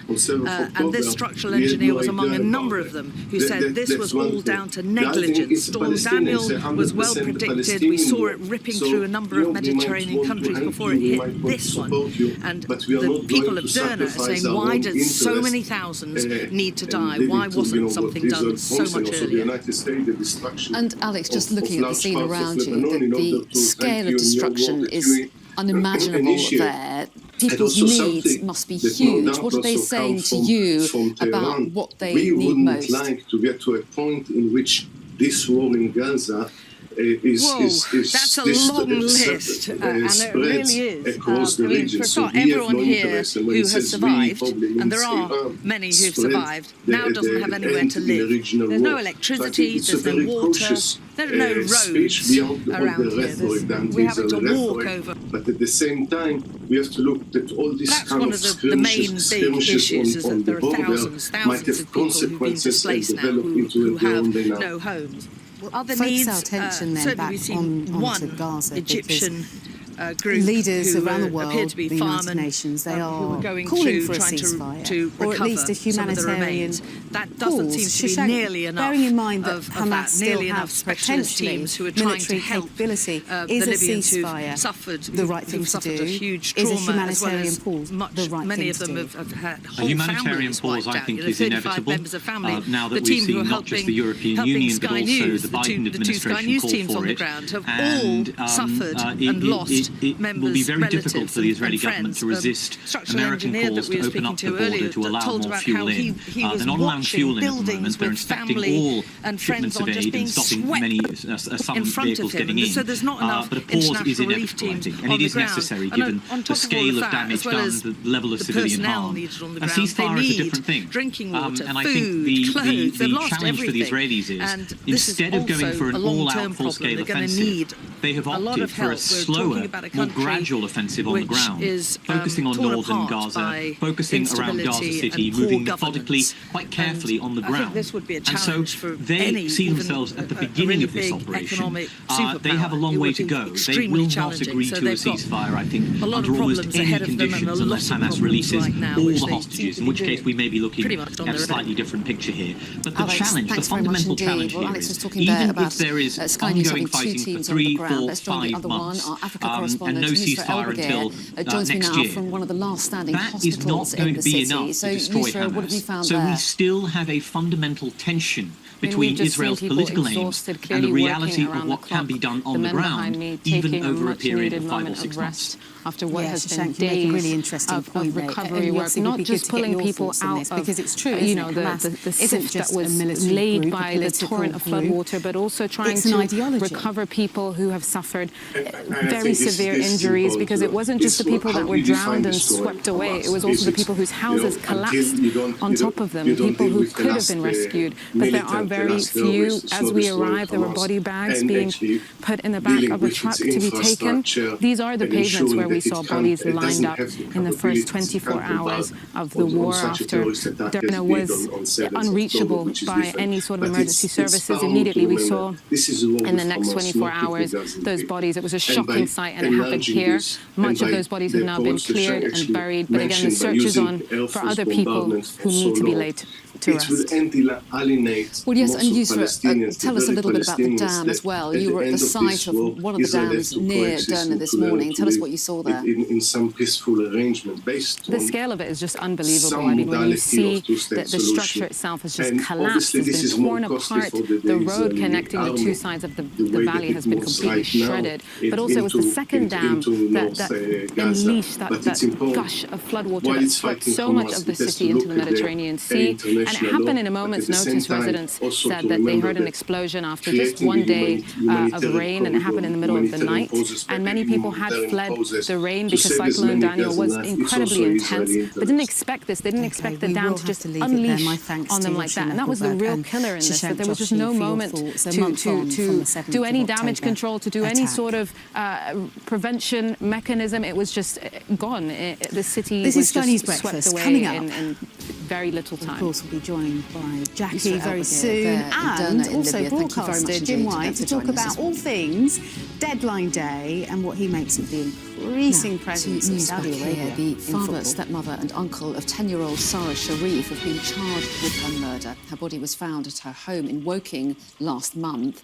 So let's get more on this. Is to try and identify recently recovered casualties, mainly for the first Well, in a matter of hours, we're expecting to see 3 of Sarah Sharif's family members, as you mentioned, her dad, her stepmother, and her uncle, all appear in court for the first time. Guildford Magistrates Court charged with her murder. They are Irfan Sharif, her dad, who's 41 years old, his partner, Banish Batul, who's 29, and his brother, Sarah's uncle, Faisal Malik, who's 28, all from Hammond Road in Woking. We got the news overnight from Surrey Police that they've been authorised by the Crown Prosecution Service to charge the trio, also with causing or allowing the death of a child. Now, you'll remember the 3 of them were all arrested within moments of getting off the plane at Gatwick Airport on Wednesday evening after landing on a flight from Dubai. We know they travelled out to Pakistan with Sarah's 5 siblings the day before her body was found by police, which was in the empty family home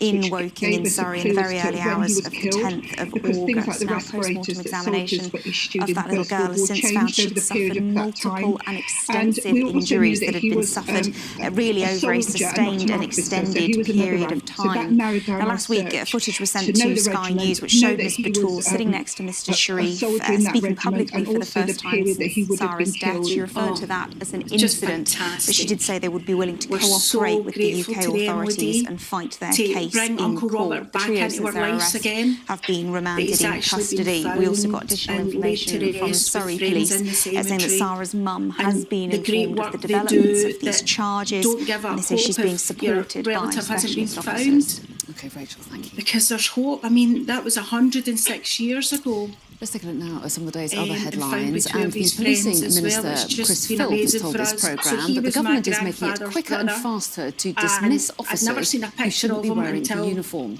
But he rejected calls from a woman arrested at the vigil for Sarah Everard, who has since received substantial damages, that the Met should be disbanded. Earlier this year, a report found that the force is institutionally sexist, misogynistic, racist and homophobic.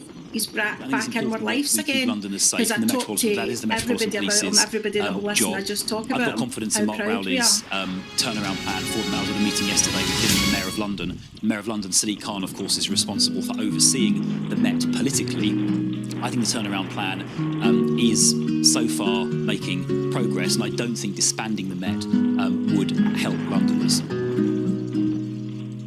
More than 40 flights have been cancelled or diverted because of a lack of staff in air traffic control at Gatwick Airport. The airport apologised for any inconvenience caused and urged passengers to contact their airline for information. The consumer watchdog Which says that supermarket loyalty schemes are often not as good as they appear to be. Which says that Sainsbury's and Tesco's are inflating the regular price of some items so that promotions look better. Both supermarkets say that Which's analysis failed to take inflation into account and insisted that they adhere to trading standards rules. Going over there, taking the money, and this week it was announced that the only Hunter faces criminal charges over allegations that he lied about his use of drugs while buying a gun. Did anyone see this? The 53-year-old is the first child well, of no, it's a good US question, Jackie. Good morning, Leah. They very much kind of snuck into position, and now they very much are a force in town. Having said that, you know, the 2034 World Cup, they've got that, and if it's anything like Qatar, where I was at the end of last year, of course, where we all were for the most recent World Cup, then it will be great. It will be memorable, I think, for a whole variety of reasons. They want to put the Middle East, they want to put that part of the world on the map when it comes to world football, and they're doing that. But as far as the Saudi Pro League is concerned, I'm not so sure that is having the impact that we all thought it would have now, Jackie. And so many players are going out there now. But are they swapping profile for a massive wage? Yes, they are. I mean, this is what they've got to weigh up, isn't it? For tax evasion, understand someone like Jordan Henderson, who's perhaps coming to the twilight of his career at 33. You can understand him going and taking a massive paycheck, putting all the other things aside. Quite the week for President Biden. But what about somebody like Jota, who's 24, impeachment inquiry against him. They allege, without evidence so far, corruption and dodgy dealings, again involving Hunter. To be clear, there is no equivalence between Trump's legal ramblings and Biden's. Well, there is Jota, and as you rightly say, he was a huge favourite at Celtic, and eyebrows were raised. Mine certainly were when Jota went out there. But I was also taken by surprise that Ruben Neves would go at that particular time in his career. That Alexander Mitrovic would go at this particular time in his career. And again, it's profile or huge wage packet. Mitrovic, he scored last night, I believe, for Al Hilal, 2-0. But it's not exactly headline news, is it? Would he not be rather being here and playing against Manchester United for Fulham this lunchtime? Or is he happier taking 400 grand a week over in Saudi? There is an enormous I think we know the answer to that, don't we? Which is near Bergen. Hardanger Fjord is the world's third longest fjord. It stretches around 100 miles inland. But because of its geography, it captures an enormous amount of plastic, which is swept by the Gulf Stream as far away as from the UK, France and the Netherlands. And it is in really remote areas that this plastic just rests up on the shore. So they've got dozens of boats, hundreds if not thousands of volunteers today. This is the situation. We've seen what they've done with Live Golf. We've seen what they've done with Fury and Gano as recently as last weekend. So they've moved right into boxing. Now they're in football. Now they're in international football with the World Cup. Where will it stop? I'm not entirely sure. You know, when Henderson, or I think more importantly, Steven Gerrard weighs it up. They played very recently Al Ettifaq in front of 636 fans. It all comes down to it.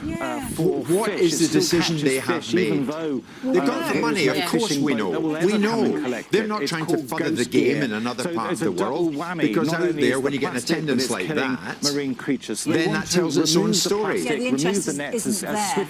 Yet, maybe it will come. And it's difficult for these players, young players. I've never seen a footballer that takes a pay cut. If Jota wants to come back and go on loan to Spurs, are they going to pay his wages that they get from Saudi?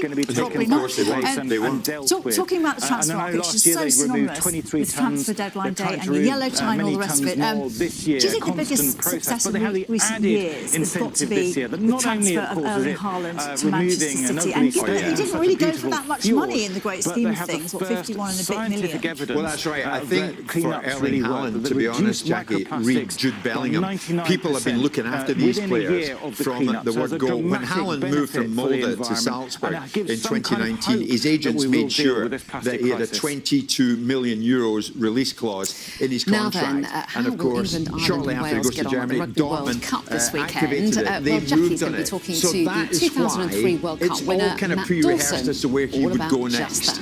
And the people looking after He should have gone to United. Well, they should have listened to the recommendation from Ole Gunnar Solskjaer all these years ago when he was in Molde, and he could have been a Manchester United player. He could have been in the red of United. And it would have cost $4 million. I mean, he was so cheap when he was little. When he was little, when he was little, relatively speaking. He's never been little, I don't think. And he's an absolute world star now. And you know, he's pulling up trees every time he plays for City. An unbelievable player, and so too is Bellingham.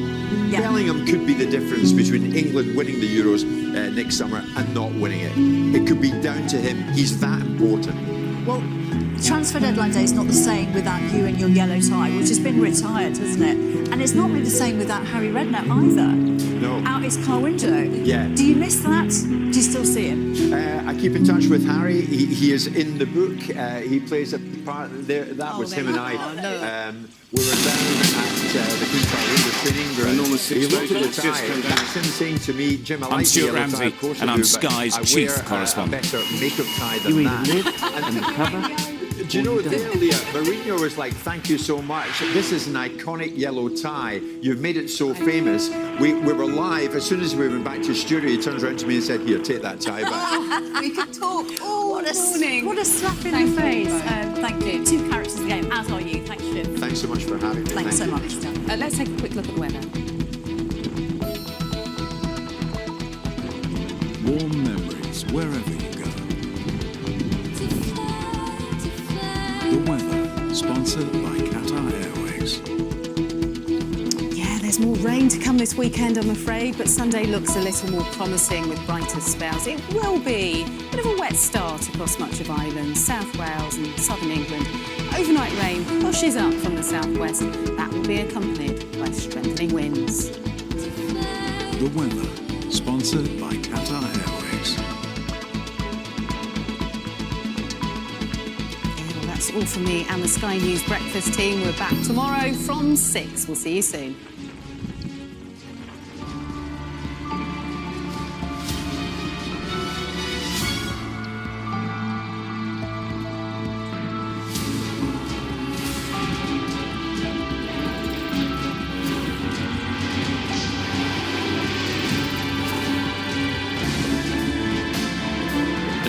Have made it out of the car.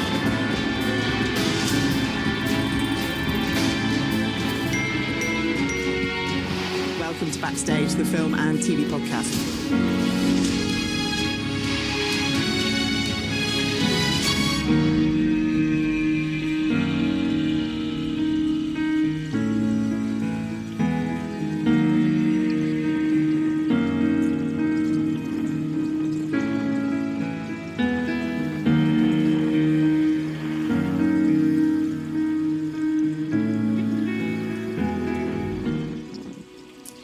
Welcome back. You're watching Sky News Breakfast on a Friday morning. Now, the Rugby World Cup is back. It's the second round of matches. We saw last night France against Uruguay, but this weekend England will play on Sunday. Wales will also play as well. And let's talk about those matches as well as grassroots rugby. Joining me now from Saracens Rugby Club in North London is the former England player and 2003 World Cup winner Matt Dawson. Morning, Matt. I know you're at Saracens and you want to talk about grassroots rugby, and we will, but we've been looking at the action from last night's match, France against Uruguay. They got a bit of a scare last night. Are they still the favourites or among the favourites, do you think, from what you saw there? Good morning. Yes, I think they're still going to be right up there with South Africa as favourites to win this trophy. It was a very staccato performance from France. Completely changed squad. Not easy to gel because they hadn't sort of been together. Probably hadn't practiced too much together. Maybe only a couple of sessions during the week. But let's not take anything away from Uruguay. They were sensational. A far cry from the team that we played against Uruguay in 2003, and it was a complete drubbing of about 100 points. But their development over the years has been absolutely brilliant. Yes, they did give France a scare. You sort of knew that France had them at arm's length and were not going to lose the game, but I don't think it will affect France too much going further into the tournament. OK, that's France, still favourites. Very lucky last night not to get a man sent off. We could talk about that in a little bit. But tomorrow you've got Ireland-Tonga. Johnny Sexton on the verge of breaking Ronan O'Gara's points record. Have they impressed you so far? Are they in the mix, Ireland? Because they never seem to quite do it at a World Cup. But maybe this is the time. Yeah, never achieved a semi-final, Ireland, but and it's going to be tougher than this cycle as well, just because of the nature of the draw. And even if they do get through their group, they're going to find themselves up against France or New Zealand in a quarter-final. So certainly no guarantees for the number one team in the world that they will get into a semi-final. But Johnny Sexton wants to play. He wants to play as many games as possible. He feels fit. He feels fresh. He is the leader of that team. He is the talisman. He's the guy that really does make the team tick. And they're a good side, Ireland. They've got strength in depth. They've got power up front. The unity from a lot of the Leinster players from that province means that they do know each other inside out. And when it comes to Tonga, I think they will do fine against Tonga, and they will win that game against a good Tonga side. But really the focus in that group is going to be South Africa and Scotland, and those games are going to determine who they play in the quarter-final. Yeah. Now, Wales play Portugal. They've made 13 changes, Wales, for this. Let's assume that they are going to get through that one. It's England-Japan on Sunday. Can England keep 15 players on the pitch? Has it been bad luck that they haven't managed to do that recently, or just bad discipline? I think it's a bit of both. I think Tom Curry, it was a red card for me. It was a fairly easy decision, I think, for the officials to upgrade it from yellow to red. Excuse me, but there was an element of bad luck about it because of, when you've been in that scenario and you have caught the ball, you know that you do sink, you know that you're a little bit lower. I think Tom Curry has probably targeted the ball, targeted the chest, when maybe he should have dipped that little bit more like Elliot Daly did in the same tackle, and therefore it highlighted to the officials that Tom was high. But a face-on-face contact never looks good, and I would say that in this current climate around player experience and player welfare, that those types of decisions need to be read, as I do believe the incident between South Africa and Scotland with Creel and last night with France versus Uruguay. I think both of those decisions need to be read, just so there is consistency for everybody to understand, whether you're at the game, whether you're watching at TV, or whether you're involved in, young rugby watching the game as a new viewer. Yeah, absolutely. Now, speaking of new viewers and young players, you're there at Saracens, and there would be no national teams at all without rugby clubs. Do they struggle for funding? What is the situation right now with grassroots rugby? Yeah, I grew up with grassroots rugby, as did most international rugby players have, and it's tough. It is tough to fund.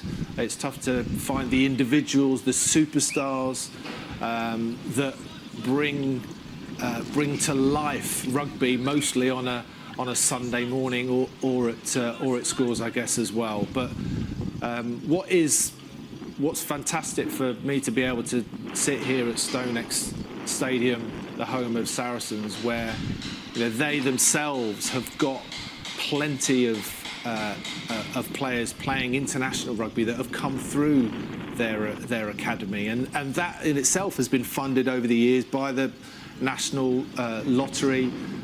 Tens of thousands of pounds has been given to clubs like Saracens to bring those players through. It's an astonishing amount of money per week. £30 million a week is raised by National Lottery players. And to think that, I know there are lots of causes. Of course, there are thousands of causes. But then to watch this game of ours in the headlines, in the bright lights of the Rugby World Cup, you're seeing Jamie George, Theo Dan, Maro Itoje, Ben Earl, the England captain Owen Farrell, Elliot Daly, Nick Tompkins at Wales as well. Pretty much all of those players have come through the academy at Sarries, which in part has been funded by lots of different areas, including the National Lottery. So you're absolutely right. It's imperative that the grassroots of this and other sports as well have the superstars, the individuals, those clubs to keep generating the talent coming through. And myself and the National Lottery are continuing to do our little bit. Oh, Matt Dawson, that is so true. And if you're a little lad that goes to a school that doesn't play rugby, that's your only chance to start rugby. Matt, thank you very much indeed for your thoughts, very wise thoughts this morning. And enjoy the rest of the World Cup. Thank you. So those are the very wise thoughts of Matt Dawson this morning. Consistency, that's what we've not seen at this World Cup, and he very much highlighted that. Anna. Yeah, it's going to be a fascinating weekend ahead, Jackie. I'll be in the studio with you Saturday and Sunday to talk about it. Let's take a look at the weather now. warm memories wherever you go. The weather, sponsored by Qatar Airways. Well, today will bring rain to some, but over the weekend it'll become more widely unsettled with increasing heat and humidity.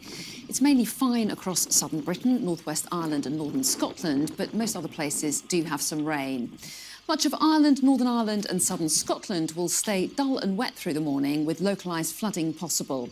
Far north of England will have rain too, while northern Scotland will see just a few showers around. Strong winds over Shetland will ease. Meanwhile, the southern half of Britain will be mainly dry and sunny. The weather, sponsored by Qatar Airways. Now, Princess Diana's black sheep jumper has sold for nearly £1 million in a Sotheby's auction in New York.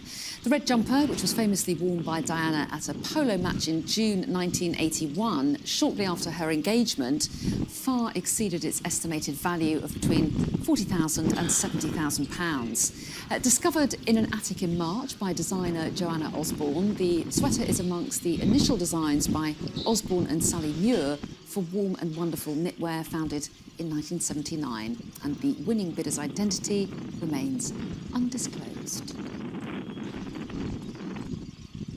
Good discovery in the attic, though. Now, the government and Labour clash over immigration. That and more in our look back at the week's politics with journalist and broadcaster Jenny Kleeman and David Maddox from The Express Online. That's coming up next.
Hello, welcome back. Let's return now to our top story here this morning, the catastrophic floods in Libya. Our special correspondent Alex Crawford is in the city of Derna at the heart of the devastation. Behind me are many more blocks of flats, all pancaked, smashed out the way. You can just see the foundations left here.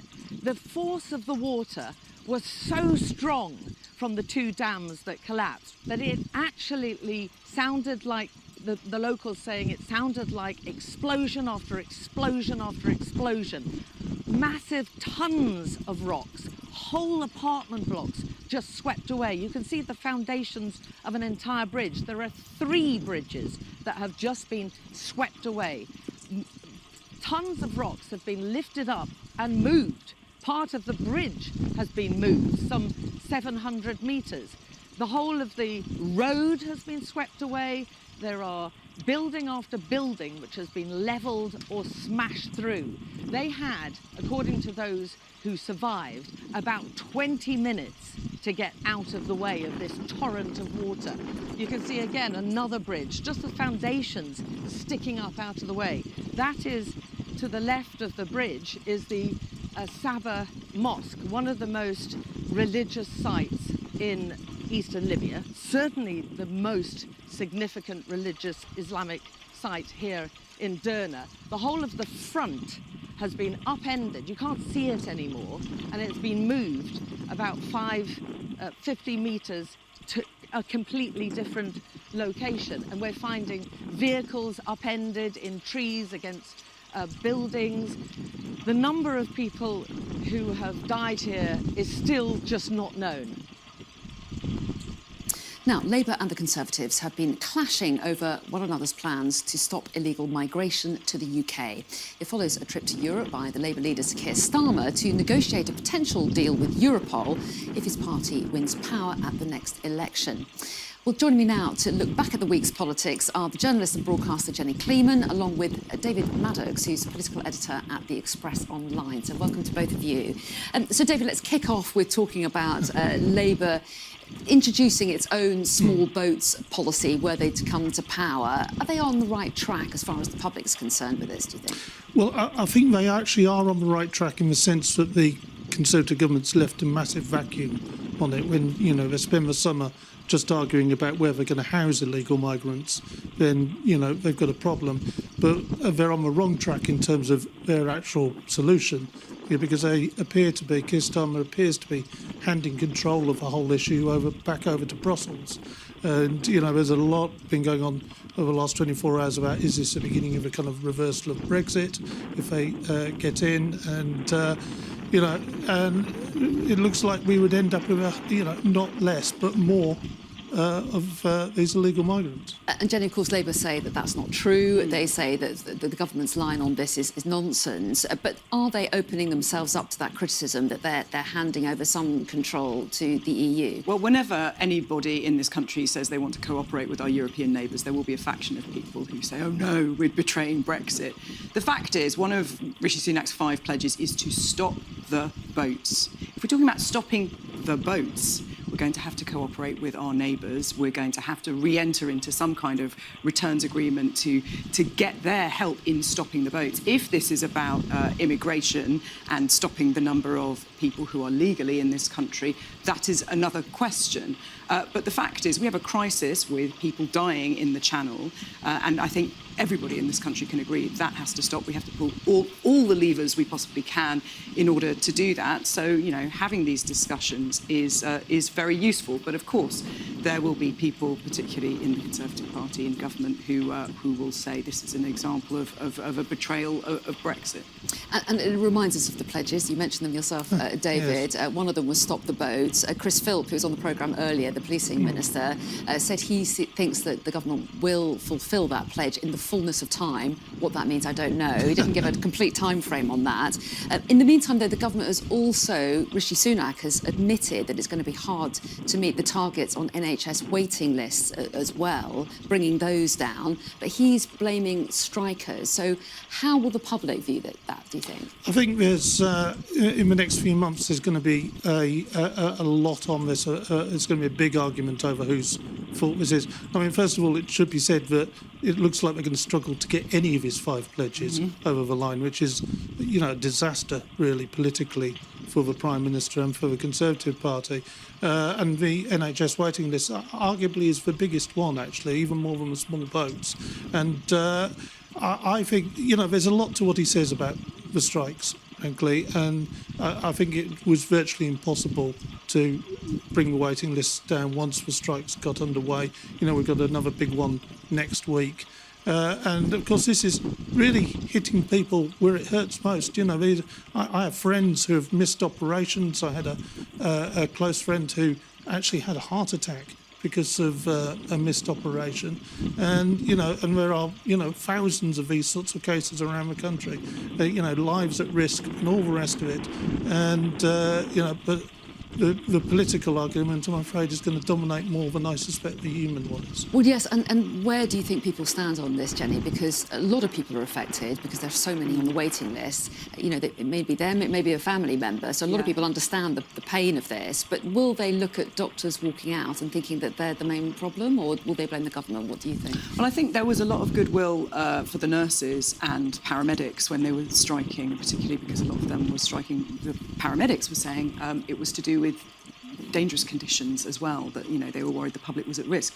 I think when you have junior doctors asking for a 35% pay rise, there is less sympathy, and it's a very difficult line to walk, I think, for doctors who aren't facing the same kind of crisis on their personal finances, shall we say, as nurses and people who are at the lower end of the pay scale within the NHS. But David is right that everybody knows somebody who's been affected by this, who's had their surgery put off, or huge things that you're building up to for a long time because of strikes. It's a really difficult thing to live with. Meanwhile, reports that the government is scaling back its plans for HS2. When I spoke to Chris Philp, he wouldn't confirm or deny. He said that was a question for the Chancellor and the Prime Minister. How big a problem would it be if the line wasn't extended to Manchester as planned? This whole project has been a complete catastrophe ever since George Osborne first announced it. I mean, you'd have to ask the question, what on earth is the point of digging up half of North London to just get a fast train to Birmingham when we can get there pretty quickly anyway? This is all about increasing capacity, but you needed to go to Manchester, you needed to go to York, you needed eventually to go to Scotland with it. I remember that was the original plan. And it's been a huge waste of money, huge expense. It's actually lost the Conservative seats, and will probably lose them more seats because it was going through some of their constituencies. And you just have to wonder what the point of it all was. Well, let's see whether it does go to Manchester and what the response would be there if it didn't. But very quickly, I do want to talk about the fact that that there's an election on the horizon when you start getting the speechwriters sharpening their pens and you get inaction man, the description that Keir Starmer gave Rishi Sunak at Prime Minister's questions. Penny Mordaunt hit back and called Keir Starmer Beach Ken, referring to Ken and Barbie. I think she talks about him standing for nothing on shifting sands, as well as another reference which I may not go into. But what do you make of the mudslinging? Do you think we're going to get lots more of it? I think they're going to see what sticks. I mean, we know Donald Trump is very good at giving people, his political rivals, nicknames, and those tend to stick. We'll have to see what gets salient. So certainly on social media, Labour has been particularly good, I think, in kind of fighting back, particularly over rat concrete and various other things. So, yeah, this is the kind of comedy part of the election cycle. I don't know how much longer I can take it, and if it started now, then I'm going to have to get a strong stomach for it. Strap in. I think we're all here for the long haul. It's looming, isn't it? We are out of time, though. David and Jenny, really good to see you and get your thoughts. Thanks so much. Time to revisit Jackie, who's over in Osterley. You can remember where I was. I was trying to describe where you were. If I say the glass box, people won't know what that means. In the other studio. In West London. There you go. Yeah. Glass box is fine for us, though. Going to be talking about the Rugby World Cup. It's the next round of matches. They are upon us, and France were pretty lucky not to get a man sent off last night. Let's have a look. This Sky News Sports Bulletin is brought to you by Vitality. Getting more people more active. Live life with Vitality. Mike, you had a successful career as a player. When did you realise that once your career as a player was over, that coaching and management was for you? It actually dawned on me a little bit towards the end of my career at United.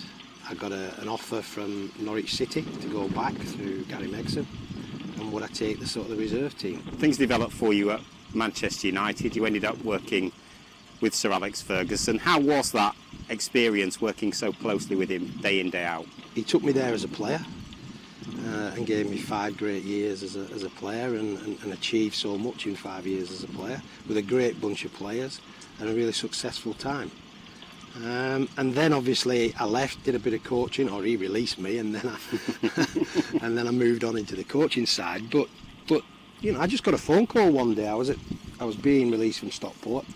The manager there got the sack, and then I was sort of on my way out, and I just got a call asking me to go and have a chat with him about, you know, being sacked sort of thing.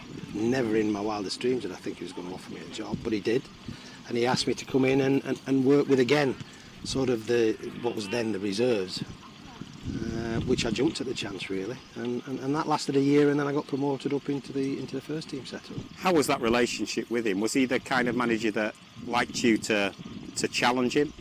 Yeah, he was like that. He was very very much a leader. He led from the front, but he allowed you to work. The beauty of it with Sir Alex was he gave you that time, but he actually backed you. As long as he knew about what you were doing, how you were doing it, and how you wanted to progress it, he was right behind you. And that gave me a lot of opportunity, really, to really work and start to think deeper about things and think about making this a really long, successful coaching career. And in that role, you worked with some fantastic players. Who were the ones that really stood out, and why? So people like, obviously the ones obvious are Ronaldo, but the funny thing for me was I ended up coaching some of the players I played with. You know, the Beckers, the Giggses, you know, the Scholes, all these types, you know, they were coming through as I was just about leaving. And then obviously you have your Roy Keanes, these people, Ronaldo's come along. Beckham, Rooney, Ronaldo, etc. Is it more difficult to coach them, or because they're fantastic footballers, do they just come to work every day with that ethic that we're going to strive to get better every day? Yeah, the beauty at United was there was a standard there, and that standard was high. So any player that came in had to meet that standard, not just the standard that the manager put in place, Sir Alex, or the staff put in place, but the players put that in place. So that was a case of, you want to be here, you accept this, you keep the standard high, and you take that on, and you challenge it a lot more. So when you challenge... This Sky News Sports Bulletin is brought to you by Vitality. Thanks very much indeed, Jackie. Do stay with us. Coming up, why some women in their midlife are choosing to leave the workplace despite high-flying careers.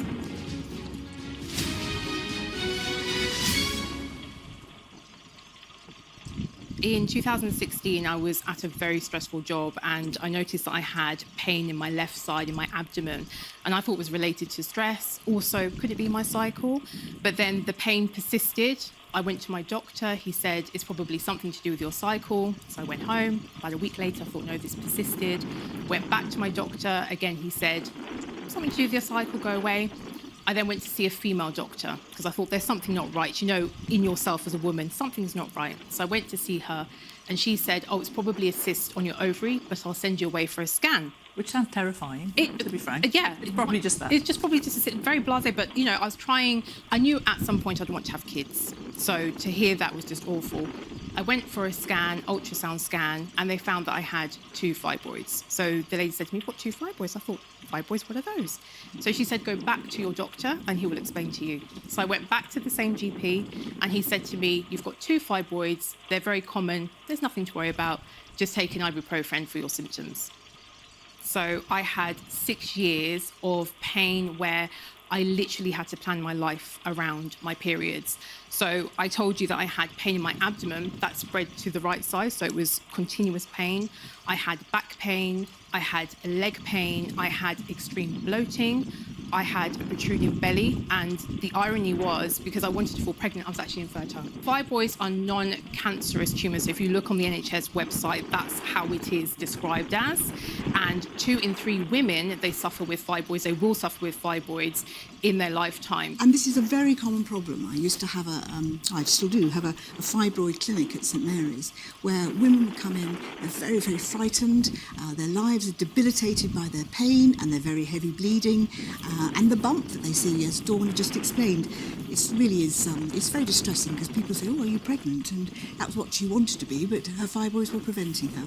So the Just a Period campaign that we've launched today, the charity I chair, Wellbeing of Women, is trying to take away the dismissal and the sort of, this isn't a problem. Because it is a problem if women at the height of their careers, or in their role as parents, are disabled by pain and heavy bleeding and problems like this.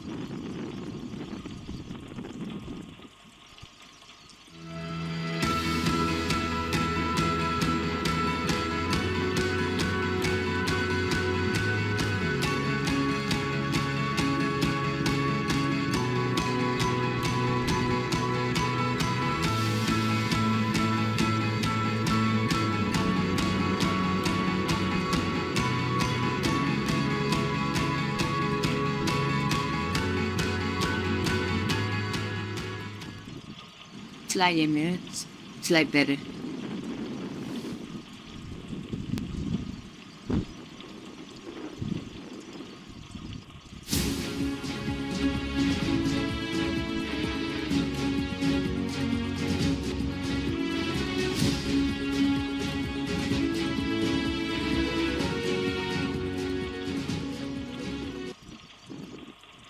Fly Emirates, fly better.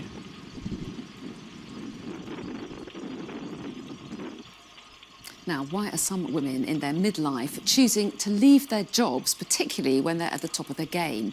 Well, it's a question that Dr. Lucy Ryan hopes to answer through her research, which looks at the plethora of issues that are leading to an exodus of older women from the workplace. And Dr. Lucy joins me now. Good to see you. Thanks so much for coming in. My pleasure, Anna. Thank you. Fascinating subject, this. Yes. So why are older women leaving the workplace? Well, 3 reasons, really. One is the power structure, in that the older they get, the closer they get to positions of power, the louder the discrimination and the more slippery, if you like, the management runs. And that can happen in both overt ways, in terms of literally being told their time's up, or more covert ways, in that it just becomes a bit more subtle and nuanced, and they are just sidelined or excluded or isolated. But they're also leaving because of what I've called a collision of midlife events.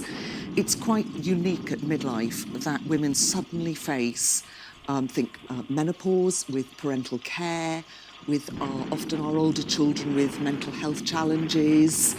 And this collision can often fell a woman's career right at its height. And often they're just needing a temporary break. They're needing some flexibility, and they're wanting some space to breathe, to sort things out.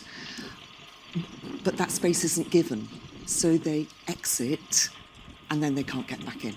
And do you think that employers are becoming more aware of some of the issues that women face? I mean, there'll be more and more employers that are women, hopefully, as the workplace changes. But also, there is a much greater clamour about menopause, for example. So do you think things are changing? I think they are changing. There's no doubt about it. When I started my PhD, absolutely no one was interested. 5 years ago, there started to be more articulation of the menopause and the issues. The broader issues, though, of midlife and the rigidity of our organisations is still pretty static. But do you think that applies to men as well, that there's a slightly patronising attitude to some of the older people in the workplace that applies to both genders? For sure. There is ageism is an issue across all our workplaces. But add gender into it, and you've got something quite corrosive. So we're neither young, we're not male, and we've commonly not followed a linear career. And what does this mean, do you think, for employers? Presumably, they're missing out on an experienced half of the workforce. They're missing out on wisdom, talent, extraordinarily resilient women, and up until now, there's been quite a blind eye turned to this. They exit, we promote someone else over them. With the ageing workforce, they are going to take a closer look at this, I hope.